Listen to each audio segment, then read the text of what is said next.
തീർച്ചയായും ഇത് ചെറുപ്പക്കാരുടെയും കുട്ടികളുടെയും ഒരു കാലമാണ്. അതങ്ങനെയല്ല എന്ന് ചിലർ സ്ഥാപിക്കാൻ ശ്രമിക്കുമ്പോഴും ഇത് പുതിയ തലമുറയുടെ ഒരു കാലമാണ് എന്ന് പല രൂപത്തിൽ വെളിപ്പെട്ടുകൊണ്ടിരിക്കുന്ന കാലഘട്ടമാണ്. ഞാനതിന് ഉദാഹരണം പറയുക, റൊണാൾഡ് ട്രംപിന്റെ മുഖത്തേക്ക് തുറച്ചു നോക്കിയ ഗ്രെറ്റ തൻബർഗിന്റെ ഉദാഹരണം എടുത്തുകൊണ്ടാണ്. ഗ്രെറ്റയെ പുതിയ ചെറിയ ക്ലാസ്സുകളിൽ പഠിക്കുന്ന കുട്ടികൾക്ക് പോലും നമ്മൾ പറഞ്ഞു കൊടുക്കേണ്ട കാര്യമില്ല. ഗ്രെറ്റ തൻബർഗിനെ അറിയുമോ? അവൾ എന്താണ് ചെയ്തുകൊണ്ടിരിക്കുന്നത്?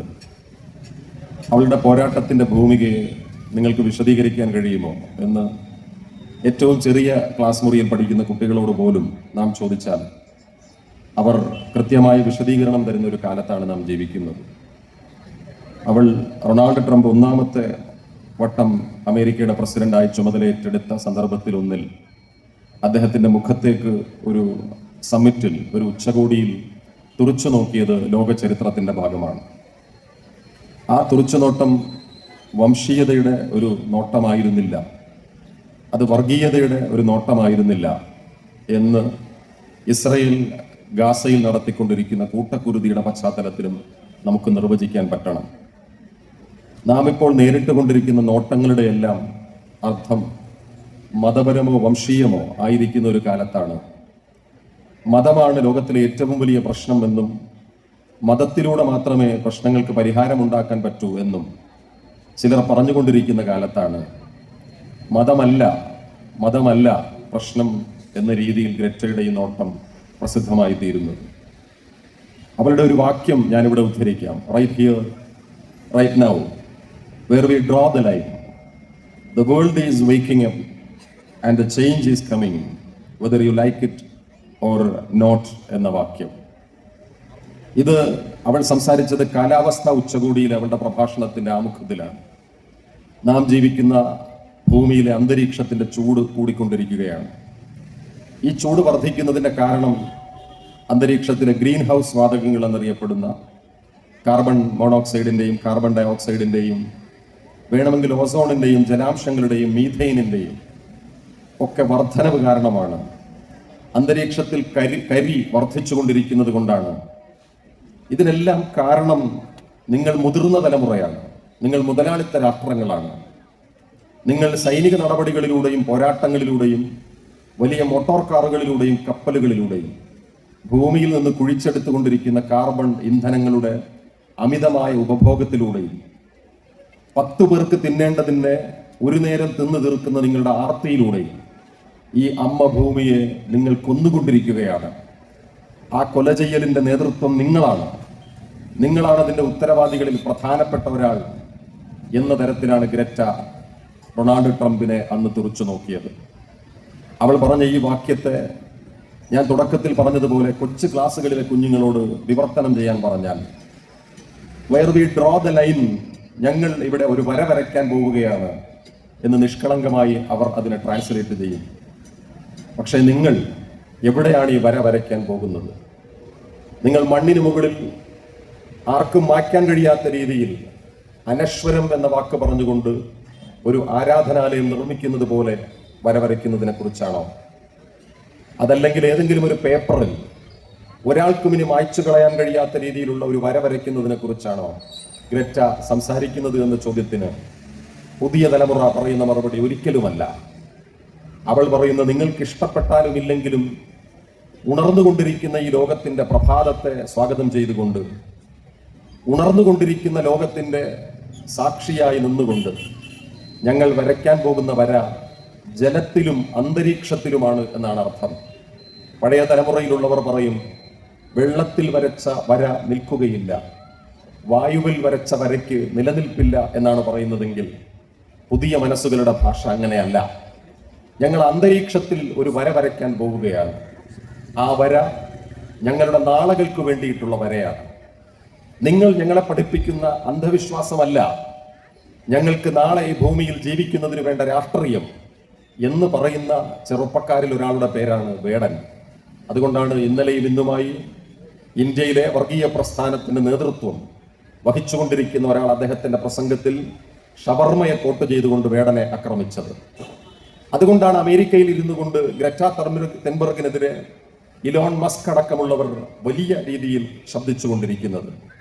അതുകൊണ്ടാണ് ഫലസ്തീനു വേണ്ടി കവിത എഴുതുകയും നോവൽ എഴുതുകയും ചെയ്തിരുന്ന നജ്വ കവാർഫാറയെ ഇസ്രയേലിലെ മുതലാളിത്ത വർഗം അതിശക്തമായി വിമർശിച്ചു കൊണ്ടിരുന്നത്. ഈ രീതിയിൽ നാളെയുടെ ചരിത്രത്തിലേക്ക് ഒരു വര വരയ്ക്കുന്ന പ്രക്രിയയാണ്. നാം എങ്ങനെ നിലനിൽക്കണമെന്ന് പ്രഖ്യാപിക്കുന്ന അന്തസ്സുറ്റ ഒരു രാഷ്ട്രീയത്തിന്റെ പ്രഖ്യാപനമാണ് പത്താങ്കല്ലിൽ ജനിച്ച് ഇവിടെ വളർന്ന് ഈ നാടിന്റെ രക്തധമനികളിലൂടെ സഞ്ചരിച്ച് നെടുമങ്ങാടിന്റെയും തിരുവനന്തപുരത്തിന്റെയും കേരളത്തിന്റെയും ഇന്ത്യയുടെ തന്നെയും പൊതുസ്വത്തായി മാറിയ ഒരു കൂട്ടം ചെറുപ്പക്കാർ പാ ഫെസ്റ്റ് എന്ന പേരിൽ പത്താംകല്ലിൽ ഇത് സംഘടിപ്പിക്കുന്നത്. ഈ നാട്ടിലെ എല്ലാ മനുഷ്യർക്കും ഈ രീതിയിലുള്ള ഒരു പോരാട്ടത്തിന്റെ അർത്ഥം മനസ്സിലായിട്ടുണ്ടോ എന്ന കാര്യത്തിൽ എനിക്ക് സംശയമുണ്ട്. പക്ഷെ അവർ ഇത് മനസ്സിലാക്കാതിരിക്കുകയില്ല എന്ന ഉത്തമമായ വിശ്വാസമാണ് ഈ സെമിനാർ കഴിയുമ്പോൾ ഇവിടെ നടക്കാനിരിക്കുന്ന നാടകത്തിന്റെ അന്തസത്ത. 1940കളിൽ തോപ്പിൽ ഭാസി എന്ന നാടകകൃത്ത് ജീവിതത്തിൽ ഒരിക്കലും അങ്ങനെ നാടകം എഴുതാതിരുന്ന ഒരാൾ നോവലോ കവിതയോ എഴുതി കേരളത്തിലെ തലയെടുപ്പുള്ള എഴുത്തുകാർക്ക് മുന്നിൽ തന്നെ പ്രൂവ് ചെയ്യാത്ത ഒരാൾ ഒളിവിലിരുന്നു കൊണ്ട് എഴുതിയ ഒരു നാടകത്തിന്റെ രംഗാവിഷ്കാരമാണ് നാം ഇനി ഇവിടെ കാണാൻ പോകുന്ന നിങ്ങൾ എന്നെ കമ്മ്യൂണിസ്റ്റാക്കി എന്ന നാടകം. ആ നാടകത്തിൽ ഒരു സന്ദർഭത്തെ ഉദ്ധരിച്ചുകൊണ്ടായിരിക്കും ഞാൻ നെടുമങ്ങാടിനെ കൂടി കോട്ട് ചെയ്തുകൊണ്ട് എൻ്റെ ഈ വർത്തമാനം അവസാനിപ്പിക്കുക എന്നത്. എൻ്റെ പ്രസംഗം അധിക നേരം നീണ്ടുപോവുകയില്ല എന്ന് കൂടി പറഞ്ഞുകൊണ്ട് ഞാൻ എന്നെ തന്നെ ഓർമ്മിപ്പിക്കുകയാണ്. നമ്മുടെ മുന്നിലുള്ള ഈ റോഡിനെ കുറിച്ചും ഈ ടാർ കുടിച്ചു നോക്കിയാൽ അതിനടിയിൽ സമരങ്ങളുടെ അനേകം ചരിത്രങ്ങളുണ്ട് എന്നും പ്രിയപ്പെട്ട ബാലേന്ദ്രൻ സാറുടെ പ്രസംഗത്തിൽ പറഞ്ഞു. ഞാൻ പറയുന്നത് ഈ റോഡ് നമ്മൾ കുറച്ചുകൂടി സഞ്ചരിച്ച് വേണമെങ്കിൽ നമുക്ക് ഈ റോഡിനെ കുളത്തൂപ്പുഴ വഴി പുനലൂരിലേക്ക് നീട്ടാം, അതല്ലെങ്കിൽ നെടുമങ്ങാടെന്ന പുനലൂരിലേക്ക് നീട്ടാം, അതല്ലെങ്കിൽ വിതുരയിൽ ചെന്നിട്ട് നമുക്ക് പുനലൂരിലേക്ക് നീട്ടാം. രണ്ടായാലും ഈ റോഡ് പുനലൂരിനെ സന്ധിക്കുന്ന ഒരു സന്ദർഭവുമായി നിങ്ങൾ എന്നെ കമ്മ്യൂണിസ്റ്റാക്കി ബന്ധമുണ്ട്. അന്ന് തോപ്പിൽ ഭാസി ഒളിവിലിരുന്നു കൊണ്ട് ഈ നാടകം എഴുതുമ്പോൾ അത് ഈ നിലയിൽ കേരളം ഏറ്റെടുക്കുമെന്നോ ഈ നാടകത്തിന് ശേഷം കേരളം തന്നെ മാറ്റിമറിക്കപ്പെടുമെന്നോ കേരളത്തിന്റെ സാമൂഹിക അന്തരീക്ഷത്തിൽ ഒരു വലിയ വിപ്ലവത്തിന് ഈ കലാസൃഷ്ടി നാന്ദി കുറിക്കുമെന്നോ തോപ്പിൽ ഭാസി വിചാരിച്ചിരുന്നില്ല. പക്ഷെ അദ്ദേഹം എഴുതിയ നാടകത്തെ ജനാർദ്ദനക്കുറുപ്പും രാജശേഖരൻ നായരും കൂടി പുനലൂരിലെ അവരുടെ ഒരു കെട്ടിടത്തിലിരുന്ന് വെട്ടിത്തിരുത്തിയതിന്റെ സൃഷ്ടിയാണ് നമ്മൾ ഈ കാണുന്നത്. അന്ന് ജനാർദ്ദനക്കുറുപ്പ് ആദ്യം ആ സ്ക്രിപ്റ്റിൽ കൈവയ്ക്കുമ്പോൾ അദ്ദേഹം പറഞ്ഞ ഒരു പ്രധാനപ്പെട്ട കാര്യം, ഈ നാടകത്തിലെ ശ്രദ്ധേയമായ കഥാപാത്രമായി തീരാൻ സാധ്യതയുള്ളത് ഇതിലെ പെൺകുട്ടിയാണ്. അവളെ വീടിനുള്ളിൽ തന്നെ തോപ്പിൽ ഭാസി നിർത്തിയിരിക്കുകയാണ്. അവളെ വീട്ടിൽ നിന്ന് പുറത്തേക്ക് കൊണ്ടുവരണം. ഈ മാറ്റം ഈ നാടകത്തിൽ ഞങ്ങൾ വരുത്തും. രണ്ടാമത്തേത്, ഈ നാടകത്തിൽ ഒരു പ്രണയത്തിന്റെ സാധ്യത ഒളിഞ്ഞു കിടപ്പുണ്ട്.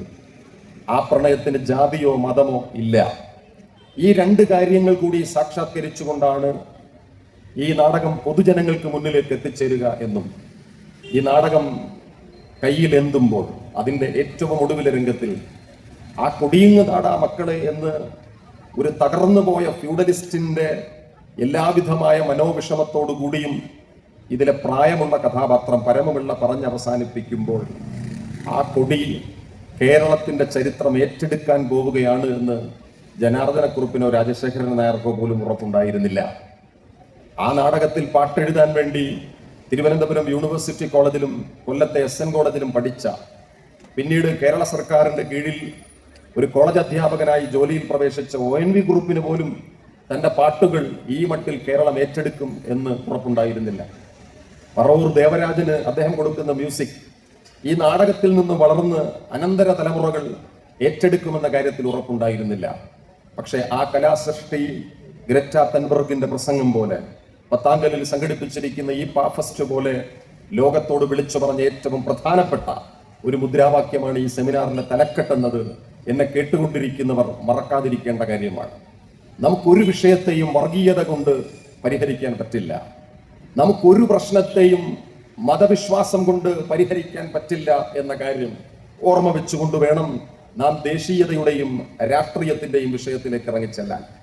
അതിന് ഏറ്റവും നല്ല ഉദാഹരണം നമ്മൾ പാകിസ്ഥാനെ കണ്ടുകൊണ്ടിരിക്കുകയാണ്. പാകിസ്ഥാനെ ഇന്ത്യയിൽ നിന്ന് മുറിച്ചു കൊണ്ടുപോകുമ്പോൾ ഈ ഇന്ത്യ മഹാരാജ്യത്തിൽ മുസ്ലിമീങ്ങൾ സുരക്ഷിതരായിരിക്കുകയില്ല എന്നാണ് പാകിസ്ഥാനിലേക്ക് പോയവർ പറയാൻ ശ്രമിച്ച ഏറ്റവും പ്രധാനപ്പെട്ട കാര്യം. അക്കൂട്ടത്തിൽ മുഹമ്മദ് അലി ജിന്ന മാത്രമല്ല ഉള്ളത്.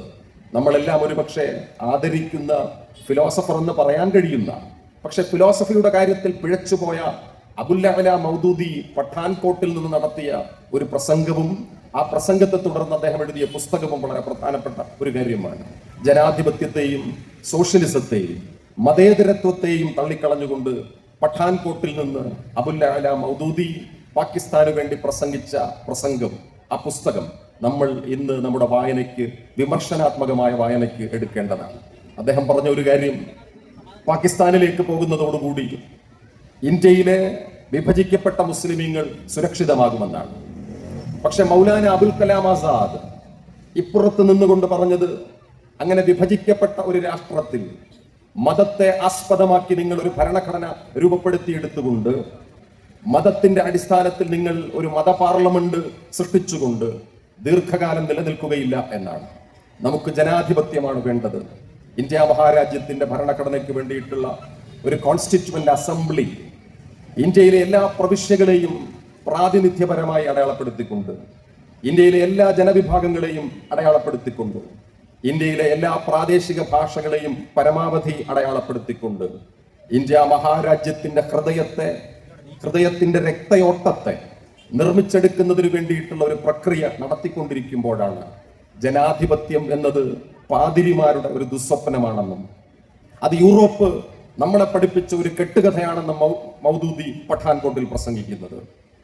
ഈ ഇന്ത്യ മഹാരാജ്യം ഒരു സോഷ്യലിസ്റ്റ് സമൂഹമായി രൂപപ്പെടണം എന്ന് നമ്മുടെ കോൺസ്റ്റിറ്റ്യൂവന്റ് അസംബ്ലി വിഭാവന ചെയ്തുകൊണ്ടിരിക്കുമ്പോഴാണ് മൗദൂദി സോഷ്യലിസം ഒരു തട്ടിപ്പാണെന്നും അത് നിലനിൽക്കാൻ പോകുന്നില്ല എന്നും പ്രഖ്യാപിച്ചുകൊണ്ട് പഠാൻകോട്ടിൽ പ്രസംഗം നടത്തുന്നത്. നമുക്കറിയാം, ഈ കോൺസ്റ്റിറ്റ്യൂവന്റ് അസംബ്ലിയിലെ ലക്ഷക്കണക്കിന് പുറങ്ങളിൽ എഴുതിയാലും തീരാത്ത ഡിബേറ്റുകൾക്ക് ശേഷമാണ് നാം അഭിമാനത്തോടു കൂടി പറയുന്ന ആ വാക്യം രൂപപ്പെട്ടത് എന്നത് നമുക്കറിയാം. We the people of India having solemnly resolving to constitute India as a socialist, democratic, secular, federal republic എന്ന വാക്യം നാം ഈ ഇന്ത്യ മഹാരാജ്യത്തെ ഇന്ത്യയിലെ ജനതയായിരുന്നു കൊണ്ട്, ഇന്ത്യയിലെ ഹിന്ദുക്കളായിരുന്നു കൊണ്ട് എന്നല്ല, ഇന്ത്യയിലെ മുസ്ലിമീങ്ങളായിരുന്നു കൊണ്ട് എന്നല്ല, ഇന്ത്യയിലെ ക്രിസ്ത്യാനികളോ പാഴ്സികളോ ബൗദ്ധരോ ആയിരുന്നു കൊണ്ട് എന്നല്ല, ഈ ഇന്ത്യ മഹാരാജ്യത്തിലെ ജനതയായിരുന്നു കൊണ്ട്, അതാണ് നമ്മുടെ മേൽവിലാസം എന്ന് പ്രഖ്യാപിച്ചുകൊണ്ട് ഇന്ത്യയെ നാം ഒരു ജനാധിപത്യ രാഷ്ട്രമാക്കി വികസിപ്പിക്കാൻ വേണ്ടി ശ്രമിച്ചു. ഞാൻ എൻ്റെ ചില പ്രസംഗത്തിലെങ്കിലും പറയുന്ന ഒരു കാര്യം, ഈ ഡിസ്കഷൻസ് നടന്നുകൊണ്ടിരിക്കുമ്പോൾ പഞ്ചാബ് പ്രവിശ്യയിൽ നിന്നും മദിരാശി പ്രവിശ്യയിൽ നിന്നും ഓരോരുത്തർ ജവഹർലാൽ നെഹ്റുവിന്റെ മുഖത്തേക്കും അംബേദ്കറിന്റെ മുഖത്തേക്കും നോക്കി എണീറ്റ് നിൽക്കുകയുണ്ടായി. അതിൽ മിസ്റ്റർ ബെയ്ജ് സാഹിബ് എന്നാണ് അദ്ദേഹത്തിന്റെ പേര് എന്ന് ഞാൻ ഓർക്കുന്നു. അദ്ദേഹം പക്ഷെ സ്വാഭാവികമായും തന്നെ ഒരു ആശങ്കയാണ് അവിടെ പ്രകടിപ്പിച്ചത്. അദ്ദേഹം പറഞ്ഞത്, പാകിസ്ഥാനിൽ നിന്ന് ഈ ഇന്ത്യ മഹാരാജ്യം മതി എന്ന് വിചാരിച്ചിട്ട് ഇന്ത്യയിലേക്ക് വരുന്ന കുറെ അധികം മുസ്ലിമീങ്ങളുണ്ട്. പാകിസ്ഥാൻ ഒരു മതരാഷ്ട്രമായി രൂപപ്പെട്ട് കഴിഞ്ഞിട്ടും ഞങ്ങളുടെ രാഷ്ട്രം ഇത് തന്നെയാണെന്നും ഞങ്ങളുടെ ചരിത്രം ഈ മണ്ണിൻ്റെതാണെന്നും ഞങ്ങളുടെ ഭാഷയും ഞങ്ങളുടെ ഓക്സിജനും ഈ ദേശത്തിൻ്റെതാണെന്നും പ്രഖ്യാപിച്ചുകൊണ്ട് ഈ മണ്ണിൽ തന്നെ ജീവിക്കുന്ന മനുഷ്യരുമുണ്ട്. പക്ഷേ ആ മനുഷ്യരോട് ഇപ്പോൾ അധികാരത്തിൽ വന്നിരിക്കുന്ന ഈ താൽക്കാലിക സർക്കാർ, അതൊരു ഹിന്ദു സർക്കാർ എന്ന നിലയിൽ, ഒരു ഹിന്ദു ഭൂരിപക്ഷ സർക്കാർ എന്ന നിലയിൽ ആ മുസ്ലിം ന്യൂനപക്ഷത്തോട് വിവേചനപരമായിട്ടുള്ള ഒരു സമീപനമാണോ വെച്ച് പുലർത്തുന്നത് എന്ന കാര്യത്തിൽ ഞങ്ങൾക്ക് സംശയമുണ്ട് എന്ന് ബേജ് സാഹിബ് പറയുകയുണ്ടായി. അദ്ദേഹം പറഞ്ഞ വാക്ക് എടുത്തുദ്ധരിച്ചുകൊണ്ട് പണ്ഡിറ്റ് ജവഹർലാൽ നെഹ്റു നിറ കണ്ണുകളോടുകൂടി എണീറ്റ് നിന്നു. ആ പണ്ഡിറ്റ് നെഹ്റുവിനെ ഇന്ത്യയുടെ ചരിത്രത്തിൽ നിന്ന് തന്നെ മാറ്റാൻ വേണ്ടി നടത്തിക്കൊണ്ടിരിക്കുന്ന ശ്രമങ്ങളുടെ ഒരു അധ്യായം ഇന്നലെ കഴിഞ്ഞു. നമ്മൾ അതിനെതിരെ പ്രതിഷേധം ഉയർത്തിക്കൊണ്ടിരിക്കുകയാണ്. നെഹ്റുവിന്റെ പേരിലുള്ള സ്ഥാപനങ്ങളുടെ മുന്നിൽ നിന്ന് നെഹ്റുവിന്റെ പേര് എടുത്തു മാറ്റാൻ ശ്രമിച്ചുകൊണ്ടിരിക്കുകയാണ്. മിസ്റ്റർ ബേജ് സാഹിബ് പറഞ്ഞ കാര്യം, ഇന്ത്യയിലെ ന്യൂനപക്ഷ വിഭാഗങ്ങളോട്, ഇന്ത്യയിലെ ഭൂരിപക്ഷ വിഭാഗം എന്ന് പറയുന്ന ഹിന്ദുക്കൾക്ക് അവരുടെ ഹിന്ദു ജനതയോട് ഒരു അപ്പീസ്മെന്റും ഈ ന്യൂനപക്ഷ ജനതയോട് പീഡനത്തിന്റെ ഒരു മനഃശാസ്ത്രവുമാണ് ഉള്ളത് എന്ന് ഒന്ന് രണ്ടു പേർ ചോദിച്ചു. അപ്പോഴാണ് പണ്ഡിറ്റ്ജി നിറ കണ്ണുകളോടുകൂടി എണീറ്റ് നിന്നത്. അദ്ദേഹം പറഞ്ഞ കാര്യം, റെസ്പെക്റ്റഡ് മെമ്പർ, അങ്ങിരിക്കുന്നത് ഒരു ഭരണഘടനാ നിർമ്മാണ സഭയിലാണെന്നുള്ള കാര്യം മറന്നു പോകരുത്. ഇങ്ങനെ ഉള്ള ഒരു സഭയിൽ ഇരിക്കുമ്പോൾ അങ്ങ് ഉപയോഗിക്കുന്ന വാക്കുകളുടെ അർത്ഥം അങ്ങ് കൃത്യമായി മനസ്സിലാക്കിക്കൊള്ളണം. അപ്പീസ്മെന്റ്, പ്രീണനം എന്ന് പറയുന്ന ഒരു വാക്കിനെ അങ്ങ് വ്യത്യസ്ത മതങ്ങളുടെ ചരിത്രവുമായി ബന്ധപ്പെടുത്തി ഇന്ത്യ മഹാരാജ്യത്തിന്റെ കോൺസ്റ്റിറ്റ്യൂവന്റ് അസംബ്ലിയിൽ ഉദ്ധരിച്ചത് എന്നെ ആശങ്കാകുലനാക്കുന്നു. ആകയാൽ ഇനി മുതൽ അങ്ങ് വാക്കുകൾ പ്രയോഗിക്കുമ്പോൾ അങ്ങയുടെ കയ്യിലുള്ള ഡിക്ഷണറി തുറന്നു നോക്കി അങ്ങ് ഉപയോഗിക്കുന്ന വാക്കിന്റെ അർത്ഥം എന്താണ് എന്ന് മനസ്സിലാക്കാൻ അങ്ങ് ശ്രമിക്കണേ എന്ന് പണ്ഡിറ്റ്ജി പറയുകയുണ്ടായി. ആ പണ്ഡിറ്റ്ജി അടക്കമുള്ളവർ, അംബേദ്കർ അടക്കമുള്ളവർ ഭരണഘടനാ അസംബ്ലിയിലും ആ അസംബ്ലിയിലേക്ക് കൊണ്ടുവരുന്ന രൂപത്തിൽ ഇന്ത്യയുടെ നാനാമുഖങ്ങളിൽ നിന്ന് ആയിരക്കണക്കിന് മനുഷ്യരും ഒരുമിപ്പിച്ചുണ്ടാക്കിയെടുത്ത ഒരു സ്വാതന്ത്ര്യത്തിന്റെ മുകളിൽ ഇരുന്നു കൊണ്ടാണ് നാം ജനാധിപത്യത്തെയും ഫെഡറലിസത്തെയും നിർമ്മിച്ചെടുത്തത്. അത് ഓരോന്നോരോന്നും നഷ്ടപ്പെടുന്ന കാലത്ത് ജനാധിപത്യത്തെ സംരക്ഷിക്കാൻ മതമാണ് വഴി എന്ന് പറയുന്നവർക്ക് പാകിസ്ഥാന്റെ അനുഭവം ഒരു പാഠമായിരിക്കട്ടെ. ഭീകരവാദത്തെ ഒരിടത്ത് നിന്ന് മറ്റൊരിടത്തേക്ക് കയറ്റി അയക്കുന്ന തരത്തിൽ ആ രാഷ്ട്രം പരാജയപ്പെട്ടിരിക്കുന്നു. പ്രിയപ്പെട്ട സ്വാഗത പ്രാസംഗികർ ഇവിടെ പറഞ്ഞു, മഹാനായ മുഹമ്മദ് മുസ്തഫ സല്ലല്ലാഹു അലൈഹി വസല്ലമയുടെ ഒരു വാക്യം ഉദ്ധരിച്ചുകൊണ്ടാണ് സ്വാഗത പ്രസംഗികൻ ഇസ്ലാം വർഗീയതയ്ക്കെതിരാണ് എന്ന പാഠം ഇവിടെ അവതരിപ്പിച്ചത്. ചിലർ പറയുന്നത് ഇസ്ലാം ജന്മനാൽ തന്നെ വർഗീയമാണെന്ന്, ഇസ്ലാമിന് വാളില്ലാതെ ജീവിക്കാൻ പറ്റില്ല എന്നുമൊക്കെയാണ്. പക്ഷേ മുഹമ്മദ് മുസ്തഫ അറേബ്യയിൽ നിന്ന് ഇസ്ലാമിന്റെ പ്രത്യയശാസ്ത്രത്തെ ലോകം മുഴുവൻ വ്യാപിപ്പിക്കുന്നതിന് വേണ്ടിയിട്ടുള്ള പ്രവർത്തനം നടത്തിക്കൊണ്ടിരുന്നപ്പോൾ ഈ പ്രവർത്തനത്തെ അതിന്റെ ചരിത്രപരമായ സാഹചര്യം വെച്ച് വേണം മനസ്സിലാക്കാൻ. അത് കഅബ ഷരീഫിൽ ചെന്നിറങ്ങുന്ന മനുഷ്യർക്ക് മനസ്സിലാകും. കഅബയിൽ നാം തവാഫ് എന്ന് പറയുന്ന കഅബ എന്ന ആ വിശുദ്ധ ആരാധനാലയത്തിന്റെ ചുറ്റിലും 24 മണിക്കൂറും നടക്കുന്ന തവാഫ് എന്ന് പറയുന്ന പ്രക്രിയയെ ഒന്ന് നോക്കിയാൽ മാത്രം മതിയാവും. നാം ക്ഷേത്ര പ്രദക്ഷിണം എന്ന് പറയുന്ന ആ പ്രക്രിയ തന്നെയാണ് സത്യത്തിൽ തവാഫ്. അള്ളാഹുവിനെ വിളിച്ചുകൊണ്ട്, പടച്ചവനെ നീ ഈ സ്ഥലത്തേക്ക് വരാൻ എന്നെ ക്ഷണിച്ചല്ലോ, എന്നെ അനുവദിച്ചല്ലോ എന്ന് പറഞ്ഞുകൊണ്ട് ആവർത്തിച്ച് പറഞ്ഞുകൊണ്ട് ഓരോ പ്രദക്ഷിണത്തിലും അൽ-ഇലാഹിനെ ഓർത്തുകൊണ്ട് നടത്തുന്ന ഈ ചുറ്റൽ എന്ന് പറയുന്നത് നബി സല്ലല്ലാഹു അലൈഹി വസല്ലമയ്ക്ക് മുമ്പും അവിടെ ഉണ്ടായിരുന്നു. നബിക്ക് മുമ്പും ഉണ്ടായിരുന്ന ഒരു ആരാധനാലയമാണ് കഅബ ഷരീഫ്. ആ കഅബ ഷരീഫിന്റെ പരിസരത്തിൽ നിന്നുകൊണ്ടാണ് പ്രവാചകൻ ഏകദൈവ ആരാധനയുടെ പ്രാമാണ്യത്തെ കുറിച്ച് വിളിച്ചു പറയുന്നത്. നിങ്ങൾ ഹറാം ചെയ്യരുത് എന്ന് പറയുന്നത്, നിങ്ങൾ അധ്വാനിക്കുന്നവർക്ക് കൂലി കൊടുക്കണം എന്ന് പറയുന്നത്, വ്യഭിചാരം തെറ്റാണ് എന്ന് പറയുന്നത്, നിങ്ങൾ മദ്യപാനം അവസാനിപ്പിക്കണം എന്ന് പറയുന്നത്. ഒരു ആധുനിക നാഗരികതയ്ക്ക് അന്നത്തെ നിലയ്ക്ക് വേണ്ടിയിട്ടുള്ള പ്രത്യയശാസ്ത്രപരമായ ബോധ്യത്തോടുകൂടി പ്രവാചകൻ ഈ തത്വം പറഞ്ഞതിന്റെ പേരിൽ അദ്ദേഹം ആദ്യം ആക്രമണം നേരിടേണ്ടി വരുന്നത് ഖുറൈശികളിൽ നിന്നാണ്. ഖുറൈശികൾ എന്ന് പറഞ്ഞാൽ പ്രവാചകന്റെ വംശം തന്നെയാണ്. അദ്ദേഹത്തിന്റെ വാപ്പയുടെയും ഉമ്മയുടെയും ബന്ധുക്കൾ, അദ്ദേഹത്തിന്റെ ഉപ്പുപ്പയുടെ ബന്ധുക്കൾ, അദ്ദേഹത്തിന്റെ സുഹൃത്തുക്കളുടെ ബന്ധുക്കൾ, നാട്ടുകാർ അദ്ദേഹത്തെ ആക്രമിച്ച് ഒരൊറ്റ കണ്ടീഷനോടുകൂടി പ്രവാചകൻ ആക്രമിച്ചു കൊണ്ടേയിരുന്നു. അത് കഅബയിൽ ചെന്ന് നിൽക്കുമ്പോൾ നമുക്ക് മനസ്സിലാകും എന്തുമാത്രം പീഡനങ്ങൾ മുഹമ്മദ് നബി സല്ലല്ലാഹു അലൈഹി വസല്ലം ഏറ്റെടുക്കുകയുണ്ടായി. ഒരൊറ്റ ഘട്ടത്തിൽ പോലും അദ്ദേഹം ആ പറയുന്നവരോട് തന്റെ പ്രത്യയശാസ്ത്രത്തെ അടിയറ വെച്ച് അടങ്ങിക്കൊടുത്തിട്ടില്ല. പകരം ഒരു ഘട്ടത്തിൽ കഅബയിൽ നിന്ന് നബി മദീനയിലേക്ക് പോവുകയുണ്ടായി. ഈ സഞ്ചാരപഥം എന്നത് നാം ഇന്ന് മക്കയിൽ നിന്ന് മദീനയിലേക്ക് പോകുന്ന റൂട്ടല്ല. വേണമെങ്കിൽ ഒരു 4-4.5 മണിക്കൂർ കൊണ്ട് നമുക്ക് മക്കയിൽ നിന്ന് മദീനയിലേക്ക് ഒരു ബസ്സിൽ അമിത വേഗതയിൽ നമുക്ക് സഞ്ചരിച്ചു പോകാം. ഈ വഴിയല്ല പ്രവാചകൻ പോയിട്ടുള്ളത്. കഅബയിൽ അദ്ദേഹം കഠാരകൾക്ക് മുൻപിൽ നിന്ന്, അദ്ദേഹം വടിവാളുകൾക്ക് മുൻപിൽ നിന്ന് തന്റെ ജീവനെ പടച്ചവന്റെ പേരിൽ പിടിച്ചുകൊണ്ട് സൗർ ഗുഹയിൽ അബൂബക്കർ സിദ്ദീഖിനോടൊപ്പം അഭയം പ്രാപിച്ചു കഴിഞ്ഞത് 3 ദിവസമാണ്. ഈ 3 ദിവസത്തെ അഭയത്തിന് ശേഷം ഒരു കച്ചവട സംഘവും ഒരു വർത്തക സംഘവും പോകാത്ത ദുർഘടമായ വഴികളിലൂടെ, കൊടും ചൂടിലൂടെ, ഒട്ടകങ്ങൾക്ക് സഞ്ചരിക്കാൻ പ്രയാസമുള്ള മലയടിവാരങ്ങളിലൂടെ പ്രവാചകൻ കടന്നുപോയ വഴിയെ ഇന്ന് പോലും നമുക്ക് കണ്ടെടുക്കുക പ്രയാസകരമായ ഒരു കാര്യമാണ്. താൻ പറഞ്ഞ കാര്യത്തിന്റെ ഉത്തമ ബോധ്യത്തെ പ്രത്യയശാസ്ത്രപരമായ ധാരണയിൽ വിട്ടുവീഴ്ച കലർത്താൻ, വെള്ളം ചേർക്കാൻ തയ്യാറില്ലാത്ത ആ മനുഷ്യസ്നേഹി, ആ ധീരനായ വിപ്ലവകാരി, ശ്രീനാരായണ ഗുരുവിന്റെ ഭാഷയിൽ പറഞ്ഞാൽ കരുണാവാനായ നബി മുത്ത് രത്നം എന്ന ആ മഹാനായ പ്രവാചകൻ ഒരു ഘട്ടത്തിൽ ആഫ്രിക്കയിലെ രാജാവായ നേഗസിന് എഴുതുന്ന കത്ത് വളരെ പ്രധാനപ്പെട്ട ഒരു കത്താണ്. എന്റെ സഹോദരനായ പ്രിയപ്പെട്ട നേഗസ് ഒരു ക്രിസ്തുമത വിശ്വാസിയാണ് എന്ന് പറഞ്ഞാൽ ഇസ്ലാം മറ്റൊരു മതത്തെയും അംഗീകരിക്കുന്നില്ല എന്ന് നമ്മുടെ നാട്ടിലേതടക്കം ചില വർഗീയവാദികൾ നമ്മുടെ കുടുംബങ്ങളിൽ വന്നിരുന്ന് പഠിപ്പിക്കാൻ ശ്രമിക്കുന്ന ആ വാദഗതിയെ തകർത്തുകൊണ്ടുള്ള ഒരു പ്രഖ്യാപനമാണ് പ്രിയപ്പെട്ട സ്വാഗത പ്രാസംഗികർ ഇവിടെ നടത്തുന്നത്. ഇവർ ഇങ്ങനെ പറഞ്ഞുകൊണ്ട് നിർമ്മിച്ചെടുത്ത അഫ്ഗാനിസ്ഥാനിന്റെ ഇപ്പോഴത്തെ അവസ്ഥ എന്താണ്? അവിടെ സമാധാനത്തോടു കൂടി പള്ളിയിൽ പോകാൻ പോലും നമുക്ക് പറ്റുന്നില്ല, കുഞ്ഞുങ്ങൾക്ക് പഠിക്കാൻ പറ്റുന്നില്ല, ഭക്ഷണം തുറന്നു വെച്ചിട്ട് കഴിക്കാൻ പറ്റുന്നില്ല, മതത്തിന്റെ പേരിൽ നിർമ്മിച്ചെടുത്ത പാകിസ്ഥാനിൽ ഒരു പള്ളിയിൽ പെരുന്നാൾ നിസ്കാരത്തിന് കടന്നുപോയാൽ തിരിച്ചിറങ്ങുമ്പോൾ ആ പള്ളി തന്നെ അവിടെ ഉണ്ടാകുമെന്നുള്ള കാര്യം തന്നെ സംശയമാകുന്ന ഒരു സാഹചര്യത്തിലാണ് നാം we the people of India എന്ന ഇന്ത്യ മഹാരാജ്യത്തിന്റെ കോൺസ്റ്റിറ്റ്യൂഷനിലെ പ്രാമാണികമായ തത്വം പറഞ്ഞുകൊണ്ട് മതത്തിന്റെ പേരിൽ ഒരു ഇൻസ്റ്റിറ്റ്യൂഷൻ ജനാധിപത്യത്തെ നമുക്ക് രൂപപ്പെടുത്തിയെടുക്കാൻ പറ്റില്ല എന്ന് പറയുന്ന സ്റ്റേറ്റ്മെന്റിലേക്ക് പോകുന്നത്. ഞാൻ എന്റെ വർത്തമാനത്തെ ഈ നിലയിൽ ദീർഘമായി കൊണ്ടുപോകുന്നില്ല. ബംഗാളിൽ നിന്ന് മലയാളത്തിലേക്ക് വന്ന, നമ്മളെല്ലാം പലവട്ടം വായിച്ചിട്ടുള്ള ബംഗാളി സാഹിത്യത്തിലെ അഭൂതപൂർവമായ ജനപിന്തുണ നേടിയ ഒരു നോവലുണ്ട്, ആരണ്യക്. വിഭൂതി ഭൂഷൺ ബന്ധ്യോപാധ്യായ എന്ന നോവലിസ്റ്റ് എഴുതിയ ആരണ്യക് എന്ന ഒരു നോവലുണ്ട്.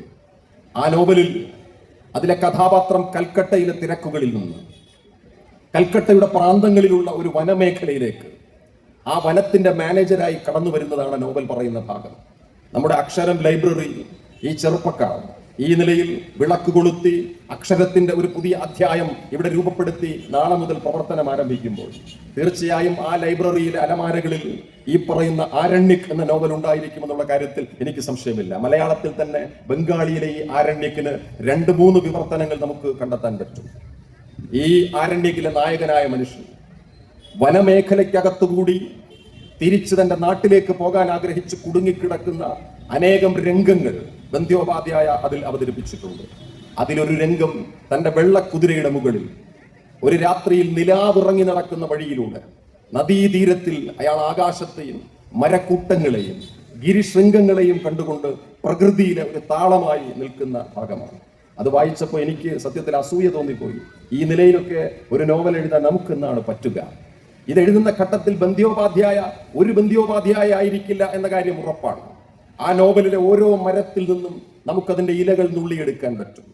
നമ്മുടെ കാലത്ത് ബെസ്റ്റ് സെല്ലറുകൾ എന്ന് പറയുന്ന ഹെക്ടർ ഗാർഷ്യ എന്ന റൈറ്ററുടെ, അദ്ദേഹം കേരള ലിറ്ററേച്ചർ ഫെസ്റ്റിവലിൽ പങ്കെടുക്കാൻ വേണ്ടി കോഴിക്കോട് കടപ്പുറത്ത് വന്നപ്പോൾ വലിയ ജനക്കൂട്ടമാണ് ഗാർഷ്യയോട് സംസാരിച്ചത്. ഇക്കിഗായി എന്നറിയപ്പെടുന്ന പ്രസിദ്ധമായ പുസ്തകം എഴുതിയ ഹെക്ടർ ഗാർഷ്യയുടെ 2ാമത്തെ പുസ്തകം ഷിൻറിൻ യോക്കു എന്ന കൃതി പറയുന്നത് നമ്മുടെ അസുഖങ്ങളെ ഭേദപ്പെടുത്താൻ നമുക്ക് ലഭ്യമായിട്ടുള്ള ഏറ്റവും വലിയ ഔഷധങ്ങളൊന്ന് കാടിനുള്ളിലേക്ക് കുളിക്കാൻ പോവുക എന്നതാണ്. ഇത് ജപ്പാനിലെ ഒരു പഴമൊഴിയാണ്. നമ്മുടെ മനോവിഷാദങ്ങളെ അവസാനിപ്പിക്കാൻ, നമ്മുടെ രക്തസമ്മർദ്ദങ്ങളെ കുറയ്ക്കാൻ, നമ്മുടെ സങ്കടങ്ങളിൽ നിന്ന് അകന്ന് ഏകാന്തതയിൽ പോയിരുന്നിട്ട് ആ സങ്കടങ്ങളെ ഒന്ന് വിളിച്ചു പറയാൻ നമ്മൾ കാട്ടിലേക്ക് കുളിക്കാൻ പോവുക എന്നാണ് ഷിൻറിൻ യോക്കു എന്ന ജാപ്പനീസ് വാക്കിന്റെ അർത്ഥം. അതിനർത്ഥം തോർത്തൊക്കെ ആയിട്ട് കാടിനകത്ത് ഏതെങ്കിലും ഒരു നദി കുളമാക്കാൻ പോകണമെന്നല്ല, വെറുതെ ഒന്ന് കാടിനകത്തേക്ക് സഞ്ചരിച്ചാലും മതി. ഇതൊന്നും ലഭ്യമല്ലാത്തവർ വീടിന്റെ ജനാലയൊന്ന് തുറന്നിട്ടിട്ട് ഏതെങ്കിലും ഒരു പച്ചപ്പിലേക്ക് കുറച്ചധികം നേരം നോക്കിയിരുന്നാൽ തന്നെയും നമ്മുടെ കണ്ണിലൂടെ ഈ പച്ചയെ കൊണ്ടുവരുന്ന സ്വാസ്ഥ്യത്തെക്കുറിച്ച് ഷിൻറിൻ യോക്കു എന്ന പുസ്തകം പറയും. അങ്ങനെ നമ്മുടെ വിഷാദങ്ങളെ അവസാനിപ്പിക്കാൻ കഴിയുള്ള ഒരു തെറാപ്യൂട്ടിക് നോവൽ എന്നുള്ള നിലയിലും ബന്ധ്യോപാധ്യായയുടെ ഈ ആരണ്യകിന് വലിയ പ്രാധാന്യമുണ്ട്. ഞാൻ ആ നോവലിനെ ഇവിടെ പറഞ്ഞത്, ഒരു ദിവസം ഈ നോവലിലെ പ്രധാന കഥാപാത്രത്തിന്റെ സെക്യൂരിറ്റി ഓഫീസർ അയാളോടൊരു കാര്യം പറയും. സർ, ഞങ്ങളുടെ കാട്ടിൽ ഞങ്ങൾക്കൊരു രാജാവുണ്ട്, അങ്ങേക്ക് ആ രാജാവിനെ കാണണമെന്ന് ആഗ്രഹമുണ്ട്. തീർച്ചയായും ഞാനൊരു രാജാവിനെ കണ്ടിട്ടില്ല. ബാലേന്ദ്രൻ സാറ് പറഞ്ഞതുപോലെ അയ്യാ വൈകുണ്ഠസ്വാമിയെ അങ്ങ് അഗസ്തീശ്വരം മുതൽ അട്ടക്കുളങ്ങര വരെ ചങ്ങലയിൽ കെട്ടിക്കൊണ്ടുവന്ന രാജാവിനെ കുറിച്ചല്ല. അത് ഫ്യൂഡൽ പ്രമാണിത്വത്തിന്റെ സിംഹാസനത്തിലിരുന്ന് നാട്ടിലെ സകലമാന പെണ്ണുങ്ങളെയും പീഡിപ്പിക്കാൻ നടക്കുന്ന രാജാക്കന്മാരുടെ പരമ്പരയിൽപ്പെട്ട രാജാവിനെ കുറിച്ചിട്ടല്ല. അല്ലെങ്കിൽ മനുഷ്യരെ വറചട്ടിയിൽ നിന്ന് വറചട്ടിയിലേക്ക് വലിച്ചെറിയുന്ന മനുഷ്യരെ കുറിച്ചിട്ടല്ല. ഞങ്ങൾക്കൊരു രാജാവുണ്ട്, കാടിന്റെ രാജാവ്, അങ്ങേക്ക് രാജാവിനെ കാണണമെന്ന് ആഗ്രഹമുണ്ടോ? അപ്പൊ അദ്ദേഹം പറയും, എനിക്ക് ആഗ്രഹമുണ്ട്. ഒരു ദിവസം രാവിലെ അവർ രാജാവിനെ കാണാൻ വേണ്ടിയിട്ട് യാത്ര പുറപ്പെടും. ഒരു കുതിരപ്പുറത്ത് കുറേ ദൂരം യാത്ര പോയിട്ട് ഒരു ചെറിയ മല കയറിയിട്ട് ഇറങ്ങി ഒരു സ്ഥലത്ത് ചെന്നിട്ട് ആ കുതിര അവിടെ നിൽക്കും. എന്നിട്ട് ഈ മനുഷ്യൻ ദൂരെ ചൂണ്ടിയിട്ട് അങ്ങോട്ടേക്ക് തിരിഞ്ഞിരിക്കുന്ന, വടിയും കുത്തി തിരിഞ്ഞിരിക്കുന്ന പടുവൃദ്ധനായ ഒരു മനുഷ്യനെ ചൂണ്ടിക്കാണിച്ചിട്ട് പറയും, അതാണ് ഞങ്ങളുടെ രാജാവ്.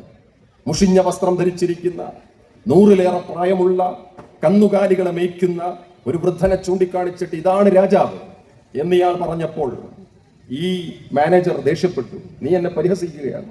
അല്ല സാർ, ആയിരിക്കുന്ന മനുഷ്യന്റെ പേരാണ് ദോപരുപന്ന വീരവർത്തി. ഈ മനുഷ്യൻ ചെറിയ മനുഷ്യനല്ല. അദ്ദേഹം ഇപ്പോൾ പശുക്കളെ മേയിച്ചുകൊണ്ടിരിക്കുകയാണ്. അദ്ദേഹം മേയ്ക്കുന്ന പശുക്കൾ അദ്ദേഹത്തെ സംബന്ധിച്ച് ഗോമാതാവും അതിന്റെ പേരിൽ ആയിരക്കണക്കിന് മനുഷ്യരെ കൊല ചെയ്യാനുള്ള ഉപാധിയുമല്ല. അയാൾ മേയിച്ചുകൊണ്ടിരിക്കുന്ന മൃഗം അയാളുടെ ഒരു രാഷ്ട്രീയ വസ്തുവല്ല. മറിച്ച് ആ മൃഗവും ഈ രാജാവും തമ്മിൽ ഒരു വ്യത്യാസവുമില്ല. മാനേജർ, ഈ മനുഷ്യൻ ചെറിയ മനുഷ്യനല്ല. ഇയാൾ വർഷങ്ങൾക്ക് മുൻപ് ബ്രിട്ടീഷുകാർക്കെതിരെ സാന്താൾ കലാപ സന്ദർഭത്തിൽ ഗോത്ര വിഭാഗത്തിന്റെ മൂപ്പനായി നിന്നുകൊണ്ട് കുന്തവും വടിവാളുമായിട്ട് ബ്രിട്ടീഷുകാരെ ആക്രമിച്ച മനുഷ്യരാണ്. അയാളാണ് ഇരിക്കുന്നത് ദോബരുപന്ന വീരവർദ്ധി. പക്ഷേ നമ്മൾ ഇന്നത്തെ ഒരു പാഠപുസ്തകത്തിലും ഒരു ദോബരുപന്ന വീരവർദ്ധിയെയും കാണുന്നില്ല. മറിച്ച് സ്വാതന്ത്ര്യ സമരത്തിന്റെ ഘട്ടത്തിൽ സ്വാതന്ത്ര്യ സമരത്തെ ഒറ്റിക്കൊടുക്കാൻ ശ്രമിച്ചവരെ പുതിയ പാഠപുസ്തകങ്ങൾ ഇറക്കുമതി ചെയ്യാൻ ശ്രമിക്കുമ്പോൾ ഈ നിലയിൽ ഇന്ത്യ മഹാരാജ്യത്തെ ഫെഡറൽ ഡെമോക്രാറ്റിക് റിപ്പബ്ലിക്കായി പരിവർത്തിപ്പിക്കാൻ വേണ്ടിയിട്ട് സമരം ചെയ്ത ആയിരക്കണക്കിന് മനുഷ്യ സ്നേഹികളുടെ ചരിത്രം തിരിച്ചു കൊണ്ടുവരാൻ നമ്മുടെ ഗ്രന്ഥശാലകൾക്ക് ധർമ്മമുണ്ട് എന്നുള്ളതാണ് ഞാൻ ഈ പറഞ്ഞു വരുന്ന ഒരു കാര്യം. രണ്ടാമത്തേതും ഒരു നോവലാണ്. എനിക്ക് തോന്നുന്നത് ഒരു ചെക്കോസ്ലോവാക്യൻ നോവലാണ്. ക്ലോസ്ലി വാച്ച്ഡ് ട്രെയിൻസ് എന്നാണ് ആ നോവലിന്റെ പേര്. ചെറിയ പുസ്തകമാണ്, 80-85 പേജ് മാത്രമേ ഉള്ളൂ. ഒറ്റ വായനയിൽ തീരുമോ എന്ന് ചോദിച്ച് തീരൂല. പല ദിവസങ്ങൾ വേണ്ടി വരും ഈ 85 പുറമുള്ള പുസ്തകത്തെ വായിച്ചു തീർക്കാൻ. ആ പുസ്തകം എഴുതിയ ആളിന്റെ പേര് ബൊഹുമിൽ ഹ്രാബേൽ എന്നാണ്.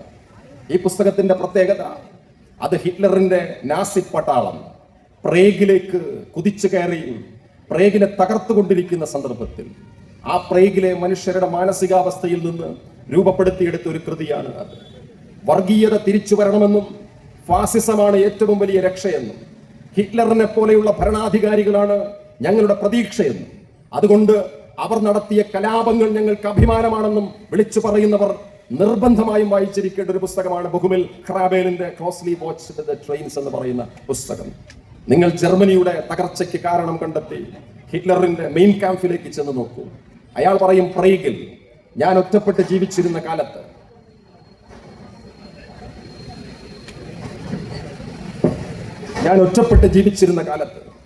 എനിക്ക് എന്റെ ജർമ്മൻ റീഹിനെ ഒരുമിപ്പിച്ച് കൊണ്ടുവരേണ്ട ആഗ്രഹമുണ്ടായിരുന്നു.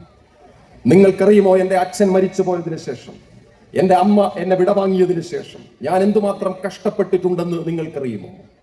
ആ നാട്ടിൽ ഓസ്ട്രിയയിൽ ജീവിച്ചുകൊണ്ട് ഞാൻ ജർമ്മനിയുടെ ഐക്യത്തിന് വേണ്ടിയിട്ട് ശ്രമിക്കുമ്പോൾ ഞാൻ എൻ്റെ യഥാർത്ഥ ശത്രുക്കളെ അക്കാലം കൊണ്ട് തന്നെ കണ്ടെത്തുകയായിരുന്നു എന്ന് പറഞ്ഞ ഹിറ്റ്ലർ ജർമ്മനിയിൽ അധികാരത്തിലേറി ഒരു നാസി പട്ടാളം പ്രേഗിലേക്ക് ഇരച്ചു കയറുന്ന സന്ദർഭമാണ് ആ നോവലിന്റെ തുടക്കം. ഞാനതിവിടെ പറയാൻ കാര്യം, ആ നോവലിന്റെ തുടക്കത്തിൽ വളരെ സുന്ദരമായി 2 അപ്പൂപ്പന്മാരുടെ കഥ ബൊഹുമിൽ പറയുന്നുണ്ട്. രസകരമായിട്ടാണ് അപ്പൂപ്പന്മാരെ കുറിച്ച് പറയുക.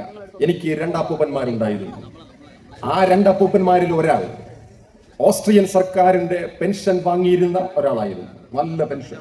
പക്ഷെ എന്തിനാണ് പെൻഷൻ എന്ന് അപ്പൂപ്പൻ അറിയുമായിരുന്നില്ല.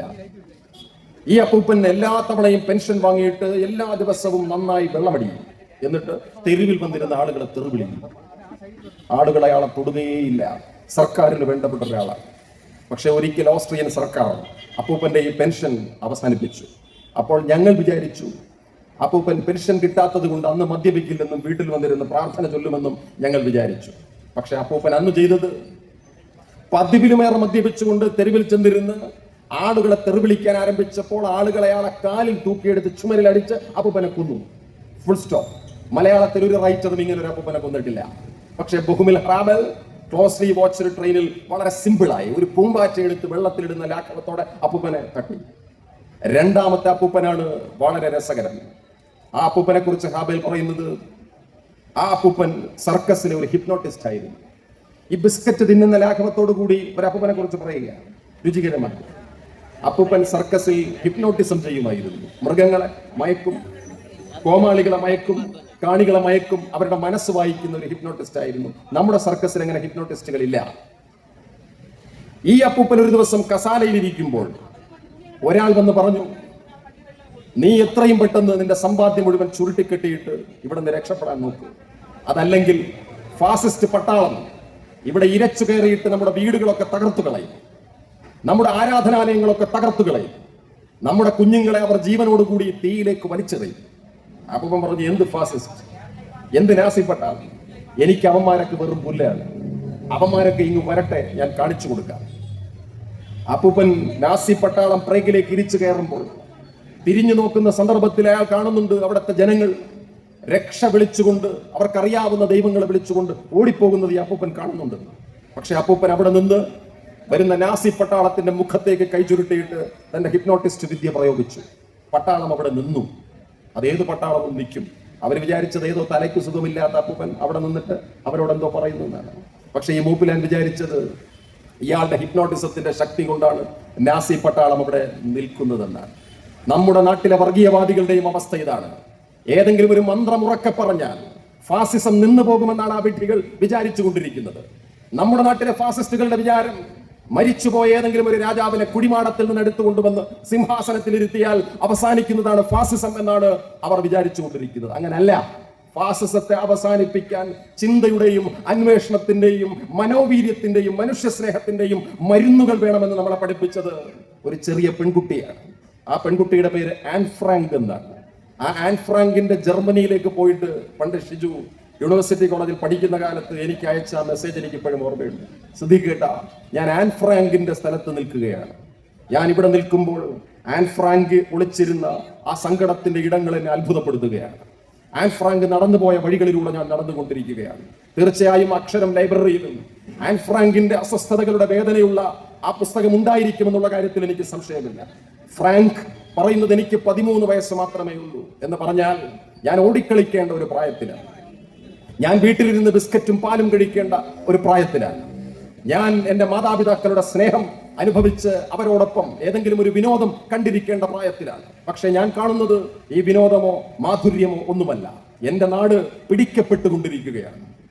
മതഭ്രാന്ത് തലയ്ക്കു കയറിയ ആര്യൻ വംശത്തിന്റെ രാഷ്ട്രീയം തലയ്ക്ക് ആദ്യം പോലെ പിടിച്ച ഹിറ്റ്ലറിന്റെ SS പട്ടാളം ഏത് സമയത്താണ് എൻ്റെ വീട്ടിൽ വന്ന് നോക്ക് ചെയ്യുക എന്ന് എനിക്കറിയില്ല. തുടക്കം മുതൽ തന്നെ ആ കൃതി പറയുന്നത് ആ രീതിയിലാണ്. ഇതാരോടാ പറയുന്നത്? കിറ്റി എന്ന ഡയറിയോടാണ്. ഏത് മനുഷ്യനോട് തന്റെ സങ്കടം പറയണമെന്ന് ആൻ ഫ്രാങ്കിന് അറിയില്ല.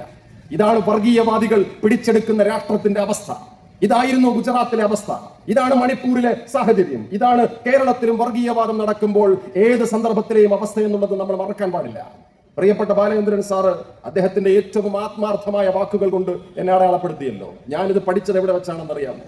ബാബറി മസ്ജിദ് കലാപം, ഒരു പള്ളിയുടെ പേരിലുള്ള സംഘർഷം, വർഗീയതയുടെ പല രൂപത്തിൽ ഇന്ത്യ മഹാരാജ്യത്തിൽ കത്തിപ്പടർന്നുകൊണ്ടിരിക്കുമ്പോൾ അതിന്റെ ഒരു പൊരി വീണ വീടിനകത്തു നിന്ന് തീപ്പന്തത്തിൽ നിന്ന് രക്ഷപ്പെട്ടു വന്ന ഒരു ബാല്യം എനിക്കുമുണ്ടായിരുന്നു. രാത്രിയിൽ കിടക്കാൻ പോകുമ്പോൾ ഞങ്ങൾ കിടക്കുന്ന വീട് കത്തിപ്പിടിക്കുമെന്ന് എനിക്കറിയുമായിരുന്നില്ല. പക്ഷെ പടർന്ന തീപ്പന്തത്തിനകത്ത്, വർഗീയതയുടെ തീച്ചൂളകൾക്കകത്ത് ഞാനും പെട്ട് വെന്ത് മരിച്ചു പോയിരുന്നെങ്കിൽ നിങ്ങളുടെ മുന്നിൽ സംസാരിക്കാൻ ഇന്ന് ഈ ഡോക്ടർ എം എ സദീഖ് ഉണ്ടാകുമായിരുന്നില്ല. ആ ബോധ്യത്തിൽ നിന്ന് എനിക്കൊരു കാര്യം മനസ്സിലായി. ഈ തീപ്പന്തം ആരാണ് കൊളുത്തിയത്? ഏത് ഫാസിസ്റ്റാണ് ഈ പന്തത്തിന് തീ കൊളുത്തുമ്പോൾ എന്റെ മതത്തിൽപ്പെടാത്ത ഒരാൾ ഈ വീടിനുള്ളിൽ ഉറങ്ങുന്നുണ്ട് എന്നും ആ വീടിനുള്ളിൽ വെച്ച് അവനെ കത്തിക്കണമെന്നും വിചാരിച്ച ആന്ധ്യത്തിന്റെ പേരെന്താണ്? ആ പേര് ഇന്ത്യ കണ്ടിട്ടില്ലാത്ത, കേരളം കണ്ടിട്ടില്ലാത്ത ആൻ ഫ്രാങ്കിന്റെ പുസ്തകത്തിൽ നിന്ന് നമ്മൾ വായിച്ചെടുക്കുകയാണ്. എന്റെ വീട്ടിലേക്ക് ഫാസിസത്തിന്റെ പട്ടാളം ഇരച്ചു കയറുന്നതിന് ഞാൻ കാത്തിരിക്കുകയാണ്. ഞങ്ങൾ വീടിനൊരു നിലവറയുണ്ടാക്കിയിട്ടുണ്ട്. ആ നിലവറയ്ക്കകത്തേക്ക് ഞങ്ങൾ ഓരോ തവണയും ഓരോ നോക്ക് കേൾക്കുമ്പോഴും പേടിച്ചോടുന്നതിനെ കുറിച്ച് ആ 13 വയസ്സുള്ള പെൺകുട്ടി പറയുന്നുണ്ട്. എനിക്ക് ഏറ്റവും സ്ട്രൈക്ക് ചെയ്ത വാക്യം അതല്ല. അവൾ ഒരു ഘട്ടത്തിൽ പറയും, നിങ്ങൾക്ക് ഒന്നുറക്കെ ചിരിച്ചുകൂടെ? ഒന്നുറക്കെ ചിരിച്ചാൽ തീരുന്ന പ്രശ്നമാണ് എനിക്കുള്ളതെന്ന് എനിക്കറിയാം. ഇപ്പോഴും ആ വാക്യം പൂർണ്ണമായി വായിച്ചു തീർക്കാൻ എനിക്ക് കഴിയുന്നില്ല. ഇവിടെ ഇപ്പോൾ കഴിഞ്ഞ ദിവസങ്ങളിൽ സംസാരിച്ച ബെന്യാമിൻ ഉണ്ടല്ലോ, അദ്ദേഹത്തിന്റെ ആടുജീവിതത്തിന്റെ ആദ്യ പതിപ്പ് ഇറങ്ങിയപ്പോൾ തന്നെ അത് വായിച്ച ഒരാളാണ് ഞാൻ. എനിക്കറിയാമായിരുന്നു ഈ നോവൽ കുതിച്ചു കയറി മലയാളിയുടെ വായനാ സംസ്കാരത്തിൽ രമണന് ശേഷം, ഒരു സങ്കീർത്തനത്തിന് ശേഷം മലയാളിയുടെ വായനയെ പിടിച്ചു കുലുക്കാൻ പോകുന്ന നജീബിന്റെ ജീവിതമാണ് അത് എന്ന് എനിക്കറിയാമായിരുന്നു. അതിലെ ഏറ്റവും വികാരസാന്ദ്രമായ രംഗമെത്തുമ്പോൾ നജീബ് നാട്ടിൽ നിന്ന് തൊഴിലിടം അന്വേഷിച്ച് അറേബ്യയിലേക്ക് പോവുകയും ആ അറേബ്യയിൽ അയാൾ കള്ളത്തിലൂടെ വേറൊരു വഴിക്ക് ഡൈവേർട്ട് ചെയ്യപ്പെടുകയും അയാളുടെ അക്കാമ കൈവശമില്ലാത്ത ഒരു അറബിയുടെ ആടുമാടുകളെ മേയ്ക്കാൻ വേണ്ടി മരുഭൂമിയിലേക്ക് വലിച്ചെറിയപ്പെടുകയും ചെയ്യുമ്പോൾ നാട്ടിൽ തന്നെ യാത്രയാക്കാൻ വേണ്ടിയിട്ട് വന്നു നിന്ന ഭാര്യയുടെ വയറ്റിലെ ഗർഭം അയാളുടെ ഉള്ളിലുണ്ട്. എന്റെ കുഞ്ഞകത്ത് കിടക്കുക. 1.5 or 2 മാസം മാത്രം പ്രായമുള്ള ഒരു കുഞ്ഞിനെ അമ്മയുടെ ഉദരത്തിൽ വെച്ചിട്ട് തന്റെ പൊന്നുകുഞ്ഞ് പുറത്തേക്ക് വരുമ്പോൾ അതിന്റെ പുഞ്ചിരി കാണാൻ ആഗ്രഹിക്കുന്ന ഒരു പിതാവിനെ പോലെ ആ മണലാരണ്യത്തിൽ കിടക്കുന്ന സന്ദർഭത്തിൽ അയാൾ ഗർഭിണിയായ ഒരാടിനെ കെട്ടിപ്പിടിക്കുന്ന രംഗമുണ്ട്. എന്റെ കുഞ്ഞ്, ഈ ആടിന്റെ ഉദരത്തിൽ കിടക്കുന്നത് എന്റെ കുഞ്ഞാണെന്ന ബോധ്യത്തോടു കൂടി നജീബ് കെട്ടിപ്പിടിച്ച രംഗമെന്ന് സത്യത്തിൽ എനിക്ക് വായിക്കാൻ പറ്റിയില്ല. ഞാൻ ആ പേജുകളൊക്കെ വലിച്ചു കീറിക്കളയാനാണ് ആഗ്രഹിച്ചത്. കാരണം ആ സന്ദർഭത്തിൽ എന്റെ ജീവിത പങ്കാളിയും ഗർഭിണിയാണ്. അവളുടെ വയറ്റിലിരിക്കുന്നത് എന്റെ കുഞ്ഞാണ്. തള്ളയ്ക്ക് പിറന്നവർക്ക് ഒരിക്കലും ആ സംഘർഷത്തെ ഒരുപോലെ അതിജീവിക്കാൻ പറ്റില്ല. നമുക്കത് സഹിക്കാൻ പറ്റില്ല. അതാണ് മനുഷ്യത്വത്തിന്റെ ലക്ഷണം. ഈ ലക്ഷണമുള്ളത് കൊണ്ടാണ് ആൻ ഫ്രാങ്കിന്റെ ഈ സങ്കടം നമുക്കിവിടെ ഇരുന്നിട്ട് മനസ്സിലാവുന്നത്. പക്ഷേ ഒരു ഫാസിസ്റ്റിന് അത് വായിച്ചാൽ മനസ്സിലാവുകയില്ല. ഫാസിസം ഉള്ളിൽ പ്രത്യയശാസ്ത്രം പോലെ കൊണ്ടു നടക്കുന്നവർക്ക് ഭക്ഷണത്തിന്റെ കാര്യം പറയുമ്പോഴും ജാതിയും മതവും പറഞ്ഞല്ലാതെ അത് പറയാൻ കഴിയുകയില്ല. ഫാസിസത്തെ ഉള്ളിൽ കൊണ്ടു നടക്കുന്നവർക്ക് സമാധാനത്തോടു കൂടി ഉറങ്ങാൻ കഴിയുകയില്ല. അതുകൊണ്ടാണ് പടച്ചവൻ അദ്ദേഹത്തിന്റെ ഏറ്റവും വലിയ ഖുർആനിലെ ഏറ്റവും വലിയ പ്രാർത്ഥനകളിൽ ഒന്ന് ഖുൽ അഊദു ബിറബ്ബിന്നാസ് മലിക്കിന്നാസ് ഇലാഹിന്നാസ് മിൻ ശർറിൽ വസ്വാസിൽ ഖന്നാസ് അല്ലദീ യുവസ്വിസു ഫീ സുദൂരിന്നാസ്. എന്തേ ഖുർആനിൽ ഖുൽ അഊദു ബിറബ്ബിൽ മുസ്ലിമൂൻ എന്ന് എഴുതിയില്ല? ഇസ്ലാം മുസ്ലിമീങ്ങളുടെ മാത്രം മതമാണെങ്കിൽ, ഖുർആൻ മുസ്ലിമീങ്ങളുടെ മാത്രം ഗ്രന്ഥമാണെങ്കിൽ, എന്തുകൊണ്ട് ഖുർആനിന്റെ ഉള്ളിൽ ഏറ്റവും വരിഷ്ഠമായ പ്രാർത്ഥനകളിൽ ഒന്ന് ഖുൽ ഹുവല്ലാഹു അഹദ് കഴിഞ്ഞാൽ പിന്നെ ഖുൽ അഊദു ബിറബ്ബിന്നാസ്? അല്ലയോ മനുഷ്യരെ മനുഷ്യരെ മനുഷ്യരെ എന്ന് ഖുർആൻ അഭിസംബോധന ചെയ്യുന്നത് എന്തുകൊണ്ടാണ്? ഛാന്തോഗ്യോപനിഷത്തിലെ ഏറ്റവും പ്രധാനപ്പെട്ട പ്രാർത്ഥനകളിൽ ഒന്നിൽ മനുഷ്യൻ മനുഷ്യൻ മനുഷ്യൻ എന്നത് ആവർത്തിച്ചു കൊണ്ടിരിക്കുന്നത്. മതമല്ല വലുത്, മനുഷ്യത്വമാണ് വലുത് എന്ന് പ്രഖ്യാപിക്കുന്ന ആ പ്രത്യയശാസ്ത്രത്തെ തിരിച്ചറിയാൻ വർഗീയതയെ പ്രതിരോധിക്കുന്ന മനസ്സ് നമ്മളിൽ കടന്നു വരുമ്പോൾ നമുക്ക് കഴിയണം. ഞാൻ പറഞ്ഞത് ആൻ ഫ്രാങ്കിന്റെ ആ സങ്കടമാണ്. അവൾ ചോദിക്കുകയാണ്, നിങ്ങൾക്കൊന്ന് ഉറക്കെ ചിരിച്ചുകൂടെ? ഈ നാസി ജർമ്മനിയിൽ ഒരു നല്ല ചിരി കണ്ടിട്ട് എത്ര കാലമായെന്നറിയുമോ? ഞാനൊരു നല്ല ചിരി കണ്ടിട്ട് ഒരുപാട് കാലമായി കേട്ടോ. ഒരു നല്ല ചിരിക്ക് 10 വലേറിയൻ ഗുളികകളെക്കാൾ ശക്തിയുണ്ട് കേട്ടോ. വലേറിയൻ ഗുളിക എന്ന് പറഞ്ഞാൽ വിഷാദം വരുമ്പോൾ നമ്മൾ കഴിക്കുന്ന ഗുളികയാണ്. വിഷാദം വന്നിട്ടുള്ളവർക്കറിയാം വിഷാദം നമ്മളെ എടുത്തടിക്കുന്ന രീതി. ഞാനിത് കണ്ടിട്ടുള്ളത് എൻ്റെ ഒരു സ്റ്റുഡന്റ് എൻ്റെ മുന്നിൽ വന്നിരുന്നപ്പോഴാണ്. ഒരു സുന്ദരിയായ പുഞ്ചിരിക്കുന്ന സന്തോഷമുള്ള പെൺകുട്ടി. അവൾ ഒരിക്കൽ കണ്ടപ്പോൾ ഞാൻ ചോദിച്ചു, മക്കളെ നിനക്ക് എന്ത് പറ്റി? നീ ഇങ്ങനെയൊന്നും ആയിരുന്നില്ലല്ലോ, ഇവിടുത്തെ ഏറ്റവും നല്ല ചിരി നിന്റേതായിരുന്നല്ലോ. ആരെങ്കിലും ഒരു തമാശ പറഞ്ഞാൽ ഈ ക്യാമ്പസിനെ മുഴുവൻ കേൾപ്പിക്കുന്ന പൊട്ടിച്ചിരി നിന്റേതായിരുന്നല്ലോ, നിനക്കിപ്പോ ചിരിക്കാൻ പറ്റുന്നില്ലല്ലോ, നിനക്ക് എന്ത് പറ്റി? നിന്റെ മുഖം എന്താ ഇങ്ങനെ ആയിപ്പോയത്? അവൾ മിണ്ടുന്നില്ല. കുറേ നേരം വേണ്ടി വന്നു അവളുടെ ഉത്തരം എനിക്ക് കിട്ടാൻ. അവൾ എന്നോട് പറഞ്ഞു, മാഷ് ഇനി എവിടെങ്കിലും സംസാരിക്കുമ്പോൾ ആളുകളോട് പറയണം കേട്ടോ, വിഷാദത്തിന്റെ മരുന്ന് കഴിക്കരുതെന്ന് പറയണം കേട്ടോ. ഞാൻ കഠിനമായ വിഷാദത്തിലാണ് മാഷെ. വിഷാദത്തിന്റെ മരുന്ന് കഴിച്ച് എന്റെ മുഖം കോടിപ്പോയത് നിങ്ങൾ കണ്ടോ? മാഷ് കണ്ടോ? ഞാൻ കണ്ടു. ആ കുട്ടിയുടെ മുഖം ചതുരാകൃതിയിലായി പോയി. ഈ ആകൃതിയിലുള്ള കുട്ടി വിഷാദത്തിന്റെ മരുന്ന് അളവിലധികം കഴിച്ച് ആ കുഞ്ഞിന്റെ മുഖത്തിന്റെ ആകൃതി മാറിപ്പോയി. ഈ കുഞ്ഞു പറഞ്ഞ കാര്യം എനിക്ക് ആൻ ഫ്രാങ്കിന്റെ ഡയറി രണ്ടാമത് വായിച്ചപ്പോൾ മനസ്സിലായി. ഈ വലേറിയൻ ഗുളികകൾ കഴിച്ച് എന്റെ മുഖത്തിന്റെ ആകൃതി മാറിപ്പോകുമോ എന്ന് ഞാൻ ഭയപ്പെടുന്നു. നിങ്ങൾ ചാനൽ ചർച്ച വെറുതെ നോക്കിയാൽ മതി. ചാനൽ ചർച്ചയിൽ വർഗീയതയ്ക്ക് വേണ്ടി വാദിക്കാൻ വന്നിരിക്കുന്നവരുടെ മോന്ത നിങ്ങൾ കണ്ടിട്ടുണ്ടോ? അവരുടെ മുഖത്ത് നിന്ന് ചിരി വരില്ല. അവർക്ക് ചിരിക്കാൻ കഴിയില്ല. അവർക്ക് മനുഷ്യരോട് ചിരിക്കാൻ പറ്റില്ല. വർഗീയവാദികൾക്കും ഫാസിസ്റ്റുകൾക്കും ചിരിക്കാൻ കഴിയുകയില്ല എന്നുള്ളത് മനുഷ്യത്വം ലോക ചരിത്രത്തിന്റെ മുന്നിൽ കാണിക്കുന്ന ഒരു വലിയ പ്രഖ്യാപനത്തിന്റെ കാര്യമാണ്. അപ്പോഴാണ് പാ ഫെസ്റ്റിവലിൽ നമ്മളൊരു ഗ്രന്ഥാലയത്തിന് തുടക്കം കുറിച്ചുകൊണ്ട് മനുഷ്യ സ്നേഹത്തിന്റെ ഈ പുഞ്ചിരിയെ കുറിച്ച് വിളിച്ചു പറയുന്നത്. അത് പറയുമ്പോൾ ഞാൻ പ്രസംഗത്തെ നീട്ടുന്നില്ല. ഒരു മുഖപ്രസംഗവും ഒരു സ്പെഷ്യൽ എഡിഷനും കൂടി എനിക്ക് നിങ്ങളെ കാണിക്കേണ്ടി വരും. റീഡ് ആൻഡ് ബി അഫ്രൈഡ് എന്നാണ് ഈ എഡിറ്റോറിയലിന്റെ തലക്കെട്ട്. Read and be afraid. വായിച്ച് നിങ്ങൾ പേടിക്കും. ഇതെഴുതിയ ആള് കുറച്ചൊരു വിവാദ പുരുഷനാണ്. അദ്ദേഹം അറസ്റ്റ് ചെയ്യപ്പെട്ടു. പക്ഷേ ഈ എഡിറ്റോറിയൽ പുറത്തു വന്നിട്ടുള്ള ഈ മാഗസിൻ 2006 പുസ്തകശാലകളിൽ നിന്ന് ഞാൻ കളക്ട് ചെയ്തൊരു പുസ്തകമാണ്. അത് തെഹൽക്ക എന്ന് പറയുന്ന മാഗസിന്റെ ഒരു സ്പെഷ്യൽ ഒളി ക്യാമറ ഓപ്പറേഷനിലൂടെ പുറത്തു വന്ന ഒരു സ്പെഷ്യൽ എഡിഷനാണ്. റീഡ് ആൻഡ് ബി അഫ്രൈഡ് എന്ന് പറഞ്ഞാൽ നിങ്ങൾ ഈ പുസ്തകം വായിക്കുക, നിങ്ങൾ തെഹൽക്കയുടെ ഈ എഡിഷൻ വായിച്ചിട്ട് നിങ്ങൾ ഭയപ്പെടുക എന്ന് പറഞ്ഞ് നാം കാണിക്കുന്നത്, അടുത്ത് കാണുന്നത് ഒരു കൊടിയ വർഗീയ കലാപത്തിന്റെ ചിത്രമാണ്. മൂക്ക് ഛേദിക്കപ്പെട്ട, മാതാപിതാക്കൾ നഷ്ടപ്പെട്ടു പോയ കുഞ്ഞുങ്ങളുടെ കണ്ണീരിനു മേൽ മുറിവുകൾ ഒട്ടിച്ചു വെക്കപ്പെട്ട ചിത്രങ്ങളിലൂടെ നമ്മൾ കടന്നു പോകുമ്പോൾ ഈ എഡിഷനിലെ ആദ്യത്തെ അഭിമുഖത്തിൽ നമ്മൾ എത്തും. ആ അഭിമുഖത്തിന്റെ തലക്കെട്ട് ഇങ്ങനെയാണ്: after killing them I felt like Maharana Pratap. ഞാൻ അവരെ കൊന്നു കഴിഞ്ഞപ്പോൾ, ഒരാളെയല്ല 100 കണക്കിന് മനുഷ്യരെ ഒരു ഉളുപ്പുമില്ലാതെ ഞാൻ കൊന്നുകളഞ്ഞപ്പോൾ എന്തായിരുന്നു അവരെ കൊല്ലാനുള്ള ചോദന എന്നറിയുമോ? അവർ എന്റെ മതത്തിൽപ്പെട്ടവരായിരുന്നില്ല. ഞാൻ തെരഞ്ഞെടുപ്പ് കമ്മീഷന്റെ വോട്ടേഴ്സ് ലിസ്റ്റ് കയ്യിൽ വെച്ചുകൊണ്ട് എനിക്കറിയാം ഇന്ന വീട്ടിൽ ആരാണ് താമസിക്കുന്നത്, ആരെയാണ് കൊല്ലേണ്ടത്. അവരെ കൊന്നു തള്ളിക്കഴിഞ്ഞപ്പോൾ ഞാൻ അനുഭവിച്ച വികാരം, ഞാനാണ് മഹാറാണ പ്രതാപ് എന്നെനിക്ക് തോന്നി. ഈ ഇന്റർവ്യൂ നടത്തിയ ക്യാമറാമാന്റെ മുഖത്തേക്ക് നോക്കി ഒരു ഉളുപ്പുമില്ലാതെ ഈ അഭിമുഖ സംഭാഷണം നടത്തിയ ആളിന്റെ പേര് ഞാൻ പറഞ്ഞാൽ ഇവിടെ ഇരിക്കുന്ന കുഞ്ഞുങ്ങൾ ഇപ്പോൾ ആ സിനിമയുടെ പേര് വിളിച്ചു പറയും. അയാളുടെ പേരാണ് ബാബു ബജ്റംഗി.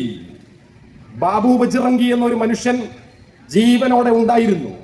അയാൾ ആയിരക്കണക്കിന് മനുഷ്യരെ കൊല ചെയ്തിരുന്നു. നമ്മൾ എമ്പുരാൻ സിനിമയിൽ കണ്ടതുപോലല്ല, അതുക്കും മേലെ നിങ്ങളൊരു 25 ലക്ഷം മനുഷ്യരെ എനിക്ക് കാട്ടിത്താ, ഞാൻ അവരെയെല്ലാം കൊന്നൊടുക്കി ആ സ്ഥലമെല്ലാം ശരിയാക്കി തരാമെന്ന് പ്രഖ്യാപിക്കുന്ന തരത്തിൽ വർഗീയതയെ ഒരു വലിയ രാഷ്ട്രീയ പ്രഖ്യാപനമാക്കി തീർത്ത ബാബു ബജ്റംഗിയും അയാളുടെ കൂട്ടാളികളും നടത്തുന്ന കുംഭസാരത്തിന്റെ കഥയാണ് ഈ പുസ്തകം മുഴുവൻ. ഇത് മുഴുവൻ വായിച്ചുകൊണ്ട് നെഞ്ചിടിപ്പോട് കൂടിയല്ല നമുക്ക് കിടക്കപ്പായിലേക്ക് പോകാൻ പറ്റില്ല. ഈ രീതിയിലേക്ക് നമ്മുടെ രാഷ്ട്രം മാറണമോ എന്നുള്ള ചോദ്യത്തിന്റെ പ്രധാനപ്പെട്ട ഒരു പ്രതിരോധമാണ് നാം വർഗീയതയ്ക്ക് കീഴടങ്ങി കൊടുക്കരുത്, നാം ഫാസിസത്തിന് കീഴടങ്ങി കൊടുക്കരുത് എന്ന് ആൻ ഫ്രാങ്കിനെ ഉദ്ധരിച്ചുകൊണ്ട് ഉറക്കെ പറയുന്ന പ്രധാനപ്പെട്ട ഒരു കാര്യം. അത് പറയുമ്പോൾ ചിലർ പറയും ബാബു ബജ്റംഗിയെ പോലെ അല്ല നമ്മൾ വലിയ ആളാണ്. ആ കൂട്ടത്തിൽ ഒരാളാണ് ബാബു ബജ്റംഗിയെ വിമർശിക്കുന്ന, വർഗീയതയെ വിമർശിക്കുന്ന ഒരു ഉസ്താദ് ഈ അടുത്ത കാലത്ത് പ്രസംഗിച്ചത്. പറയുമ്പോൾ ഞാൻ ഉസ്താദുമാർക്ക് എതിരാണെന്നൊന്നും ആരും വിചാരിക്കരുത്. എന്റെ ഉപ്പ ഒരു ഉസ്താദായിരുന്നു, ഈ നെടുമങ്ങാടുള്ള ഒരു പാവപ്പെട്ട ഉസ്താദായിരുന്നു പുള്ളി. ഒരു പള്ളിയിലെ ഇമാമായിരുന്നു അദ്ദേഹം. എൻ്റെ കുട്ടിക്കാലത്തെ ഏറ്റവും മധുരമുള്ള ഓർമ്മകളിലൊന്ന് എൻ്റെ ഉപ്പാപ്പ കൈവെള്ളയിലേക്ക് എണ്ണിത്തരുന്ന ബിസ്ക്കറ്റിന്റെ എണ്ണമാണ്. പഴയ ബ്രിട്ടാനിയ ബിസ്ക്കറ്റ് 1, 2, 3, 4, 5 വാഹിദുൻ ഇഥ്നാനി ഥലാഥ അർബ ഖംസ 1, 2, 3, 4 ഉപ്പാപ്പ പറയും ഖുൽ അഊദു ബിറബ്ബിന്നാസ് മലിക്കിന്നാസ് ഇലാഹിന്നാസ് മിൻ ശർറിൽ വസ്വാസിൽ ഖന്നാസ്. ഞാൻ നേരത്തെ വർത്തമാനം പറഞ്ഞപ്പോൾ പറഞ്ഞല്ലോ, ഖുൽ അഊദു ബിറബ്ബിന്നാസ് പറഞ്ഞ പടച്ചവൻ പഠിപ്പിച്ചത് നിങ്ങൾ എല്ലായ്പ്പോഴും എന്നോട് കാവലിനെ തേടിക്കൊണ്ടിരിക്കണം. ആരാണോ മനുഷ്യർക്കിടയിൽ വന്ന് മനുഷ്യരെ ഭിന്നിപ്പിക്കുന്നത്, മനുഷ്യർക്കിടയിൽ മതിൽക്കെട്ടുകൾ നിർമ്മിക്കുന്നത്, മനുഷ്യർക്കിടയിൽ സ്നേഹത്തിന്റെ ആ സ്വാധീനത്തിന് വിഘാതം നിർമ്മിക്കുന്നത്, അങ്ങനെയുള്ളവർക്കെതിരെ നിങ്ങൾ റബ്ബിനോട് കാവലിനെ തേടിക്കൊണ്ടിരിക്കണമെന്ന് പറയുന്ന ഇസ്ലാമിന്റെ പ്രത്യയശാസ്ത്രത്തിൽ വിശ്വസിക്കുന്നു എന്ന് പറയുന്ന ഒരാളാണ് ആ പാവം വല്യമ്മയെ തെറി വിളിച്ചത്. റജീന, ഷംല, സൈന എന്നൊക്കെ പറഞ്ഞിട്ട് ഒരു വല്യമ്മ മഞ്ഞുകട്ട എറിഞ്ഞ് കളിക്കുകയാണ് അത്രേ. 25 വർഷമായി ആ വല്യമ്മക്ക് ഭർത്താവ് മരിച്ചുപോയി വല്യമ്മക്ക് വീട്ടിലിരുന്ന് സ്വലാത്ത് പറഞ്ഞിരുന്നൂടെ എന്നുള്ളതാണ് ചോദ്യം. ഈ ഉപ്പാപ്പായാണോ ഫാസിസത്തെ നിഷേധിക്കുന്നത്? ഞാനപ്പോ എന്റെ മോനോട് ചോദിച്ചു, മക്കളെ ഈ ഉസ്താദിന് എത്ര പ്രായം കാണും? ആ പറഞ്ഞൊരു 75 വയസ്സ് കുറയാതെ കാണും. 75, താടിയുടെയൊക്കെ നമുക്ക് നോക്കിക്കഴിഞ്ഞാൽ 75. ഈ വല്യമ്മക്ക് എത്രയാണ് പ്രായം? ഇപ്പൊ ഈ ഉസ്താദ് വല്യമ്മ എന്ന് വിളിക്കുന്ന ഈ ഉമ്മാക്ക് എത്രയാണ് പ്രായം? അത് 55 വയസ്സ്. അപ്പൊ 75 വയസ്സുള്ള മൂപ്പിൽ, ഞാൻ 75 വയസ്സുള്ള ഒരു പരിഹസിക്കുകയല്ല കേട്ടോ, 75 വയസ്സുള്ള ഉപ്പുപ്പ 55 വയസ്സുള്ള ഒരു തരുണി മണിയെ വിളിക്കുകയാണ് വല്യുമ്മ എന്ന് പറഞ്ഞാൽ ആ ഉപ്പുപ്പാടെ മനസ്സിൽ ഇപ്പം അയാൾക്ക് 18 വയസ്സേ ഉള്ളൂ. ഉമ്മായ വല്യുമ്മ അവിടെ ഇരുന്ന് വല്യുമ്മ മഞ്ഞുകട്ടയല്ല, വേണമെങ്കിൽ ഹിമാലയം എറിഞ്ഞ് കളിക്കുമെന്ന് പറയാൻ കഴിയുന്ന ബോധ്യത്തിന്റെ പേരാണ് ജനാധിപത്യം. അപ്പൊ ഉടനെ ചിലർ പറയും നിങ്ങൾ മതത്തെ തള്ളി പറഞ്ഞിരിക്കുന്നു, നിങ്ങൾ ഉസ്താദുമാരെ എല്ലാം പരിഹസിച്ചിരിക്കുന്നില്ല. ഉസ്താദുമാരെ പരിഹസിക്കില്ല. പാകിസ്ഥാൻ അപ്പുറത്ത് ജിന്ന ഉൽപ്പാദിപ്പിച്ചു കൊണ്ടിരുന്നപ്പോൾ പാകിസ്ഥാൻ അല്ല നമുക്ക് വേണ്ടത്, ഈ ഇന്ത്യ മഹാരാജ്യമാണെന്ന് പറഞ്ഞ മൗലാന അബുൽ കലാം ആസാദ് ഖുർആൻ പഠിച്ചിട്ടുള്ള, ഖുർആനിന് തഫ്സീർ എഴുതിയിട്ടുള്ള, ഹജ്ജ് ചെയ്തിട്ടുള്ള, 5 നേരവും നിസ്കരിക്കുന്ന, എല്ലാ നോമ്പും അനുഷ്ഠിക്കുന്ന, പടച്ചവനെ മനസ്സിലാക്കിയിട്ടുള്ള വിശുദ്ധനായ ഒരു പ്രഭാഷകനും പണ്ഡിതനുമാണ് എന്ന് പറയുമ്പോൾ മൗലാന അബുൽ കലാം ആസാദിന്റെ കാറ്റഗറിയിൽ പെടുന്ന ഒരാളല്ല ഈ പുള്ളി. ലിമൻ മാഫിസ് സമാവാതി വൽ അർദ് ഖുൽ ലില്ലാഹ് കതബ അലാ നഫ്സിഹി റഹ്മ എന്നതാണ് ഖുർആനിന്റെ പ്രമാണം. ആരാണ് പടച്ചവൻ? നബീനോട് പറഞ്ഞു കൊടുക്കുക. നിന്നോട് ആളുകൾ ചോദിക്കും, റബ്ബിനെ കുറിച്ച് നീ പ്രസംഗിച്ചു കൊണ്ടിരിക്കുന്നു, അള്ളാഹിനെ കുറിച്ച് നീ പ്രസംഗിച്ചു കൊണ്ടിരിക്കുന്നു, പടച്ചവനെ ഭയപ്പെടുന്നതിനെ കുറിച്ച് നീ പ്രസംഗിച്ചു കൊണ്ടിരിക്കുന്നു. പക്ഷേ കൂട്ടത്തിൽ ഒരാളെങ്കിലും വന്ന് ചോദിക്കും എന്താണ് ഈ റബ്ബ് എന്ന് ചോദിക്കുമ്പോൾ, വാട്ട് ഈസ് ഗോഡ് എന്ന് ചോദിക്കുമ്പോൾ പറഞ്ഞു കൊടുക്കേണ്ട മറുപടിയാണ് ഖുൽ ലിമൻ മാഫിസ് സമാവാതി വൽ അർദ് ഖുൽ ലില്ലാഹ് കതബ അലാ നഫ്സിഹി റഹ്മ. നഫ്സിൽ എഴുതി വെച്ച കാരുണ്യത്തിന്റെ പേരാകുന്നു പടച്ചവൻ എന്ന് പറഞ്ഞാൽ ദൈവം കാരുണ്യമാണ്, അല്ലാതെ ദൈവം ആയുധം അല്ല, ദൈവം കൊലപാതകമല്ല, ദൈവം വർഗീയ കലാപമല്ല, ദൈവം വിദ്വേഷമല്ല എന്ന് മാ വിദ്വിഷാവഹൈ എന്ന് ഈശാവാസ്യോപനിഷത്തും നമ്മളെ പഠിപ്പിക്കുന്നുണ്ട്. അതുതന്നെയാണ് കർത്താവ് നമ്മളെ പഠിപ്പിച്ച പാഠം. നമ്മളെ വിട്ടു പിരിഞ്ഞുപോയ ബെർഗാഗ്ലിയോ എന്ന് പറയാൻ കഴിയുന്ന ഫ്രാൻസിസ് പാപ്പയുടെ വിഷാദം, വിടവാങ്ങലിന്റെ ഓർമ്മ നമ്മുടെ മനസ്സിൽ നിൽക്കുന്ന കാലമാണ്. ആ കോവിഡിന്റെ സന്ദർഭത്തിലെ ഉർബിയുടെ ദിവസം നിങ്ങൾക്ക് ഓർമ്മയുണ്ടാകും. 2020 മാർച്ച് മാസം 23-ാം തീയതി ലോകത്തെമ്പാടും മനുഷ്യർ കോവിഡ് പിടിച്ച് ഓക്സിജൻ കിട്ടാതെ ആളുകൾ തെരുവിൽ മരിച്ചു വീണുകൊണ്ടിരുന്ന സന്ദർഭത്തിൽ സെയിന്റ് പീറ്റേഴ്സ്ബർഗിലെ വത്തിക്കാനിലെ കർത്താവിന്റെ തിരുസ്വരൂപത്തിന്റെ മുന്നിൽ നിന്ന് പാപ്പ പ്രാർത്ഥിക്കുകയും പ്രാർത്ഥനയ്ക്ക് ശേഷം പീറ്റേഴ്സ്ബർഗിൽ കയറി നിന്ന് അദ്ദേഹം ആളുകളോട് സംസാരിക്കുകയും ചെയ്ത വർത്തമാനം നമുക്കെല്ലാം അറിയാം. നമ്മുടെ നാട്ടിലെ ചില പാതിരിമാർ പറയുന്നത് പോലെ ക്രിസ്ത്യാനികൾ അവരുടെ വാഹനം മാത്രം ഉപയോഗിക്കണമെന്നും ക്രിസ്ത്യാനികളുടെ വീട്ടിൽ മാത്രം താമസിക്കണമെന്നുമല്ല ഫ്രാൻസിസ് പാപ്പ പറഞ്ഞത് കർത്താവിന്റെ സുവിശേഷത്തിലെ ഏറ്റവും പ്രധാനപ്പെട്ട ഒരു വാക്യമാണ്. നാം ഈ ഭൂമിയുടെ മക്കളാണ്, നാം നേരിട്ടുകൊണ്ടിരിക്കുന്ന ഈ ദുരിതം നാം ഒരുമിച്ച് തന്നെ അതിജീവിക്കും. നാം ഒരൊറ്റ വള്ളത്തിലാണ്, നാം ഒരൊറ്റ പേടകത്തിലാണ്.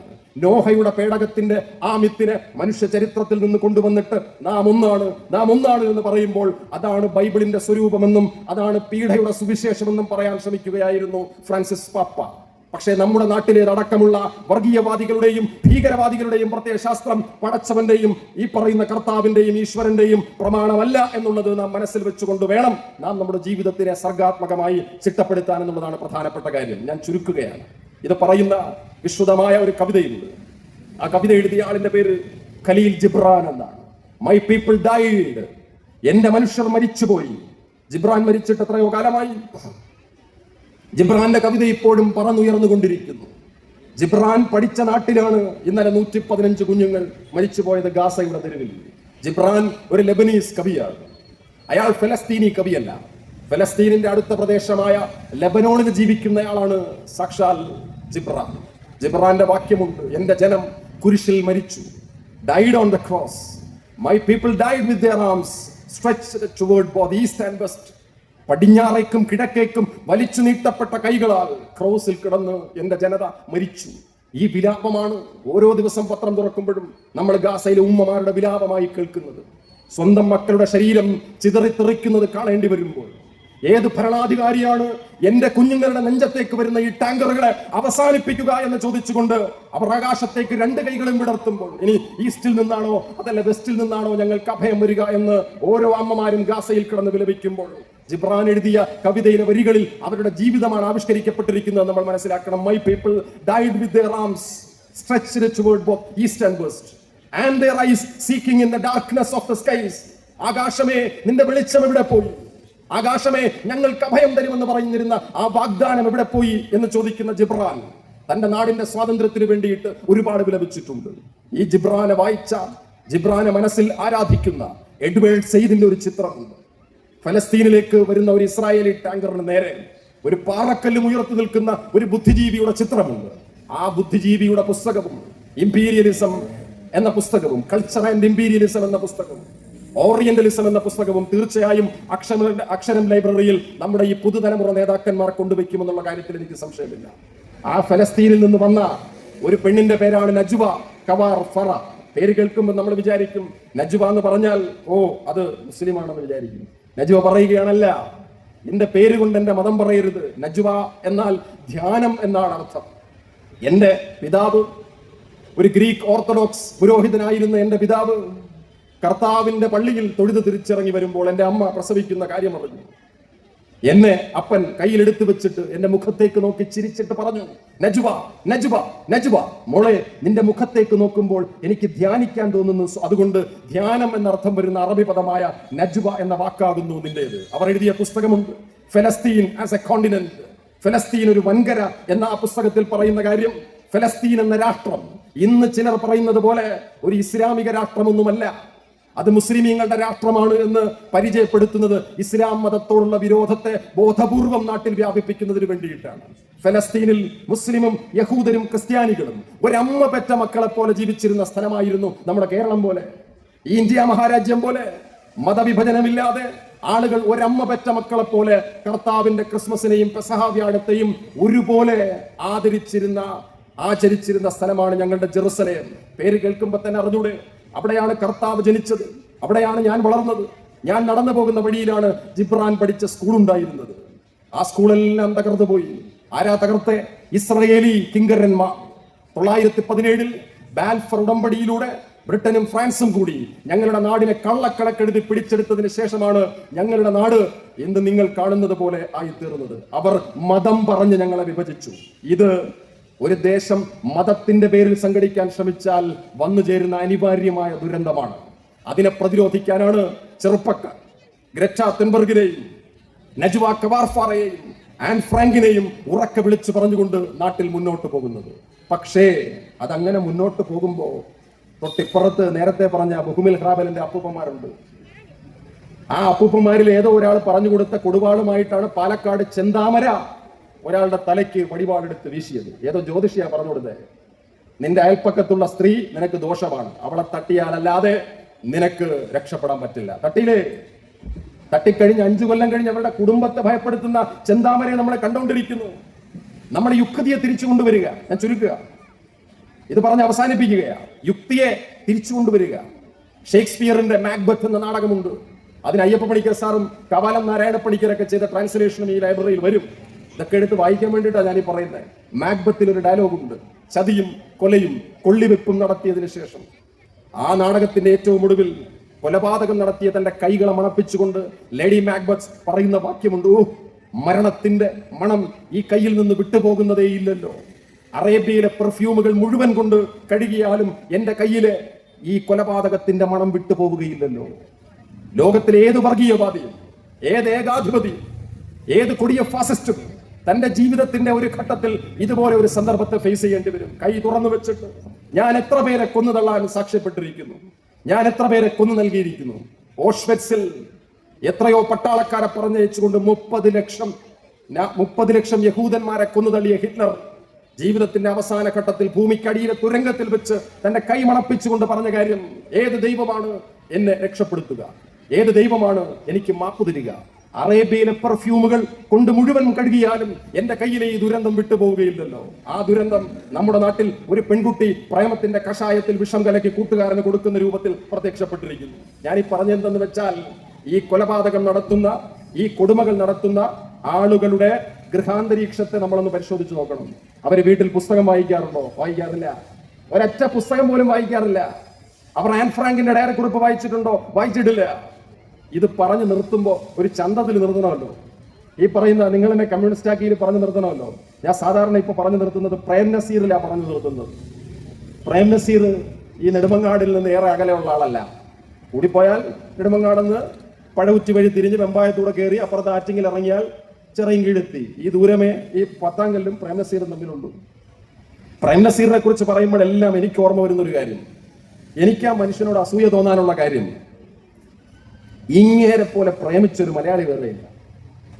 നമ്മൾ നടക്കുന്നു എന്നാ പ്രേമമായി പുള്ളിക്കാരൻ. ഇതൊക്കെ പറയുമ്പോൾ പലരുടെയും മുഖം ഇങ്ങനെ വിടർന്നു വരും. ഒരു 10-50 വയസ്സിൽ ഏറെയുള്ള മനുഷ്യരുടെ മുഖത്തെല്ലാം നല്ല രക്തപ്രസാദം ഉണ്ടാവും പ്രേം നസീർ എന്ന് പറഞ്ഞാൽ മതി.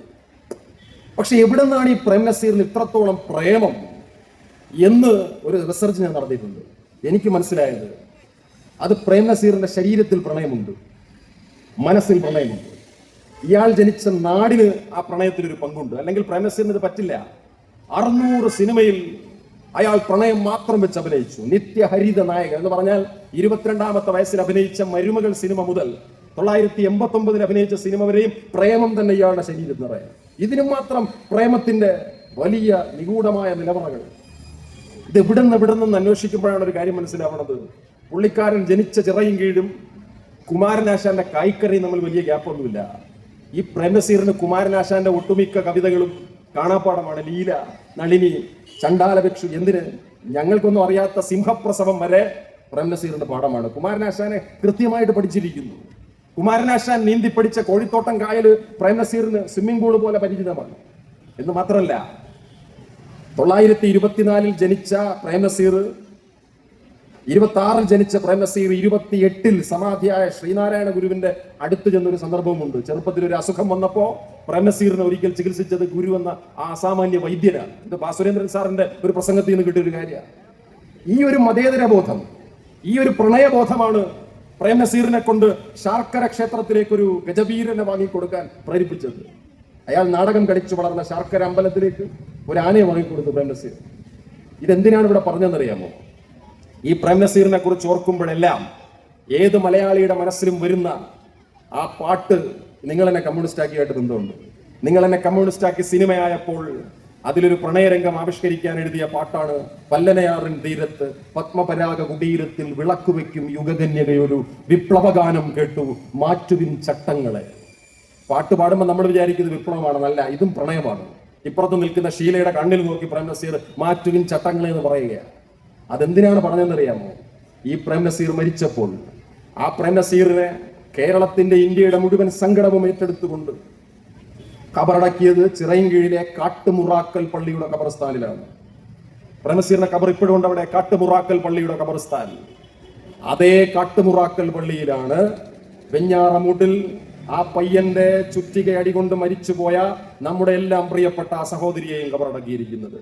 സ്നേഹത്തിന്റെ പേരിൽ, പ്രണയത്തിന്റെ പേരിൽ അവന്റെ ഒരു വിളിക്ക് കയറിയിട്ട് ഇറങ്ങിച്ചെന്നതിന്റെ പേരിൽ ജീവിതം നഷ്ടപ്പെട്ടു പോയ ആ സഹോദരി അടക്കം ചെയ്യപ്പെട്ടിരിക്കുന്നത് ഈ കാട്ടുമുറാക്കൽ പള്ളിയിലാണ്. എന്ന് പറഞ്ഞാൽ പ്രേം നസീറിന്റെ കബറും ഈ കുട്ടിയുടെ കബറും തമ്മിൽ ഒരു 50-100 മീറ്ററിന്റെ വ്യത്യാസമുള്ളൂ. പ്രിയപ്പെട്ടവരെ, ഈ വ്യത്യാസമാണ് സമകാലിക കേരളം എത്തിച്ചേർന്നിരിക്കുന്ന വ്യത്യാസം. ഈ വ്യത്യാസത്തെ വെച്ച് പൊറുപ്പിക്കാൻ നമ്മൾ അനുവദിക്കാൻ പാടില്ല. നാം മനുഷ്യ സ്നേഹത്തിന്റെയും തീവ്രമായ പ്രത്യയശാസ്ത്രബോധത്തിന്റെയും അനുകമ്പയുടെയും കാരുണ്യത്തിന്റെയും അറിവിന്റെയും രാഷ്ട്രീയം ഉപയോഗിച്ചുകൊണ്ട് നമ്മുടെ നാടിനെ തകർക്കാൻ വരുന്ന ഏത് ഛിദ്രശക്തികൾക്കെതിരെയും പോരാട്ടം നടത്തുന്നതിനുള്ള ഏറ്റവും മൗലികമായ ഒരായുധം സജ്ജീകരിച്ചുകൊണ്ടാണ് ഈ നാട്ടിലെ ചെറുപ്പക്കാർ നിങ്ങളെ ക്ഷണിക്കുന്നത്. ആ ആയുധത്തിന്റെ പേരാണ് അക്ഷരം ലൈബ്രറി എന്ന പേരിട്ട് അപ്പുറത്ത് ഉയർന്നു നിൽക്കുന്നത്. അക്ഷരം എന്ന് പറഞ്ഞാൽ ക്ഷരമില്ലാത്തത് എന്നാണ് അർത്ഥം, നാശമില്ലാത്തത് എന്നാണ് അർത്ഥം. ഒരു ലൈബ്രറി ഒരു നാട്ടിൽ ഉണ്ടാവുക എന്ന് പറഞ്ഞാൽ ആ നാട്ടിൽ നിന്ന് ഒരുപാട് സാർത്രമാരും ഒരുപാട് പ്രേം നസീറുമാരും ഒരുപാട് MT വാസുദേവന്മാരുമാരും ഒരുപാട് ഐസക് ന്യൂട്ടന്മാരും ഉണ്ടാവുക എന്നാണ് അർത്ഥം. അതിന് നിങ്ങൾക്ക് കഴിഞ്ഞത് എങ്ങനെയാണ്?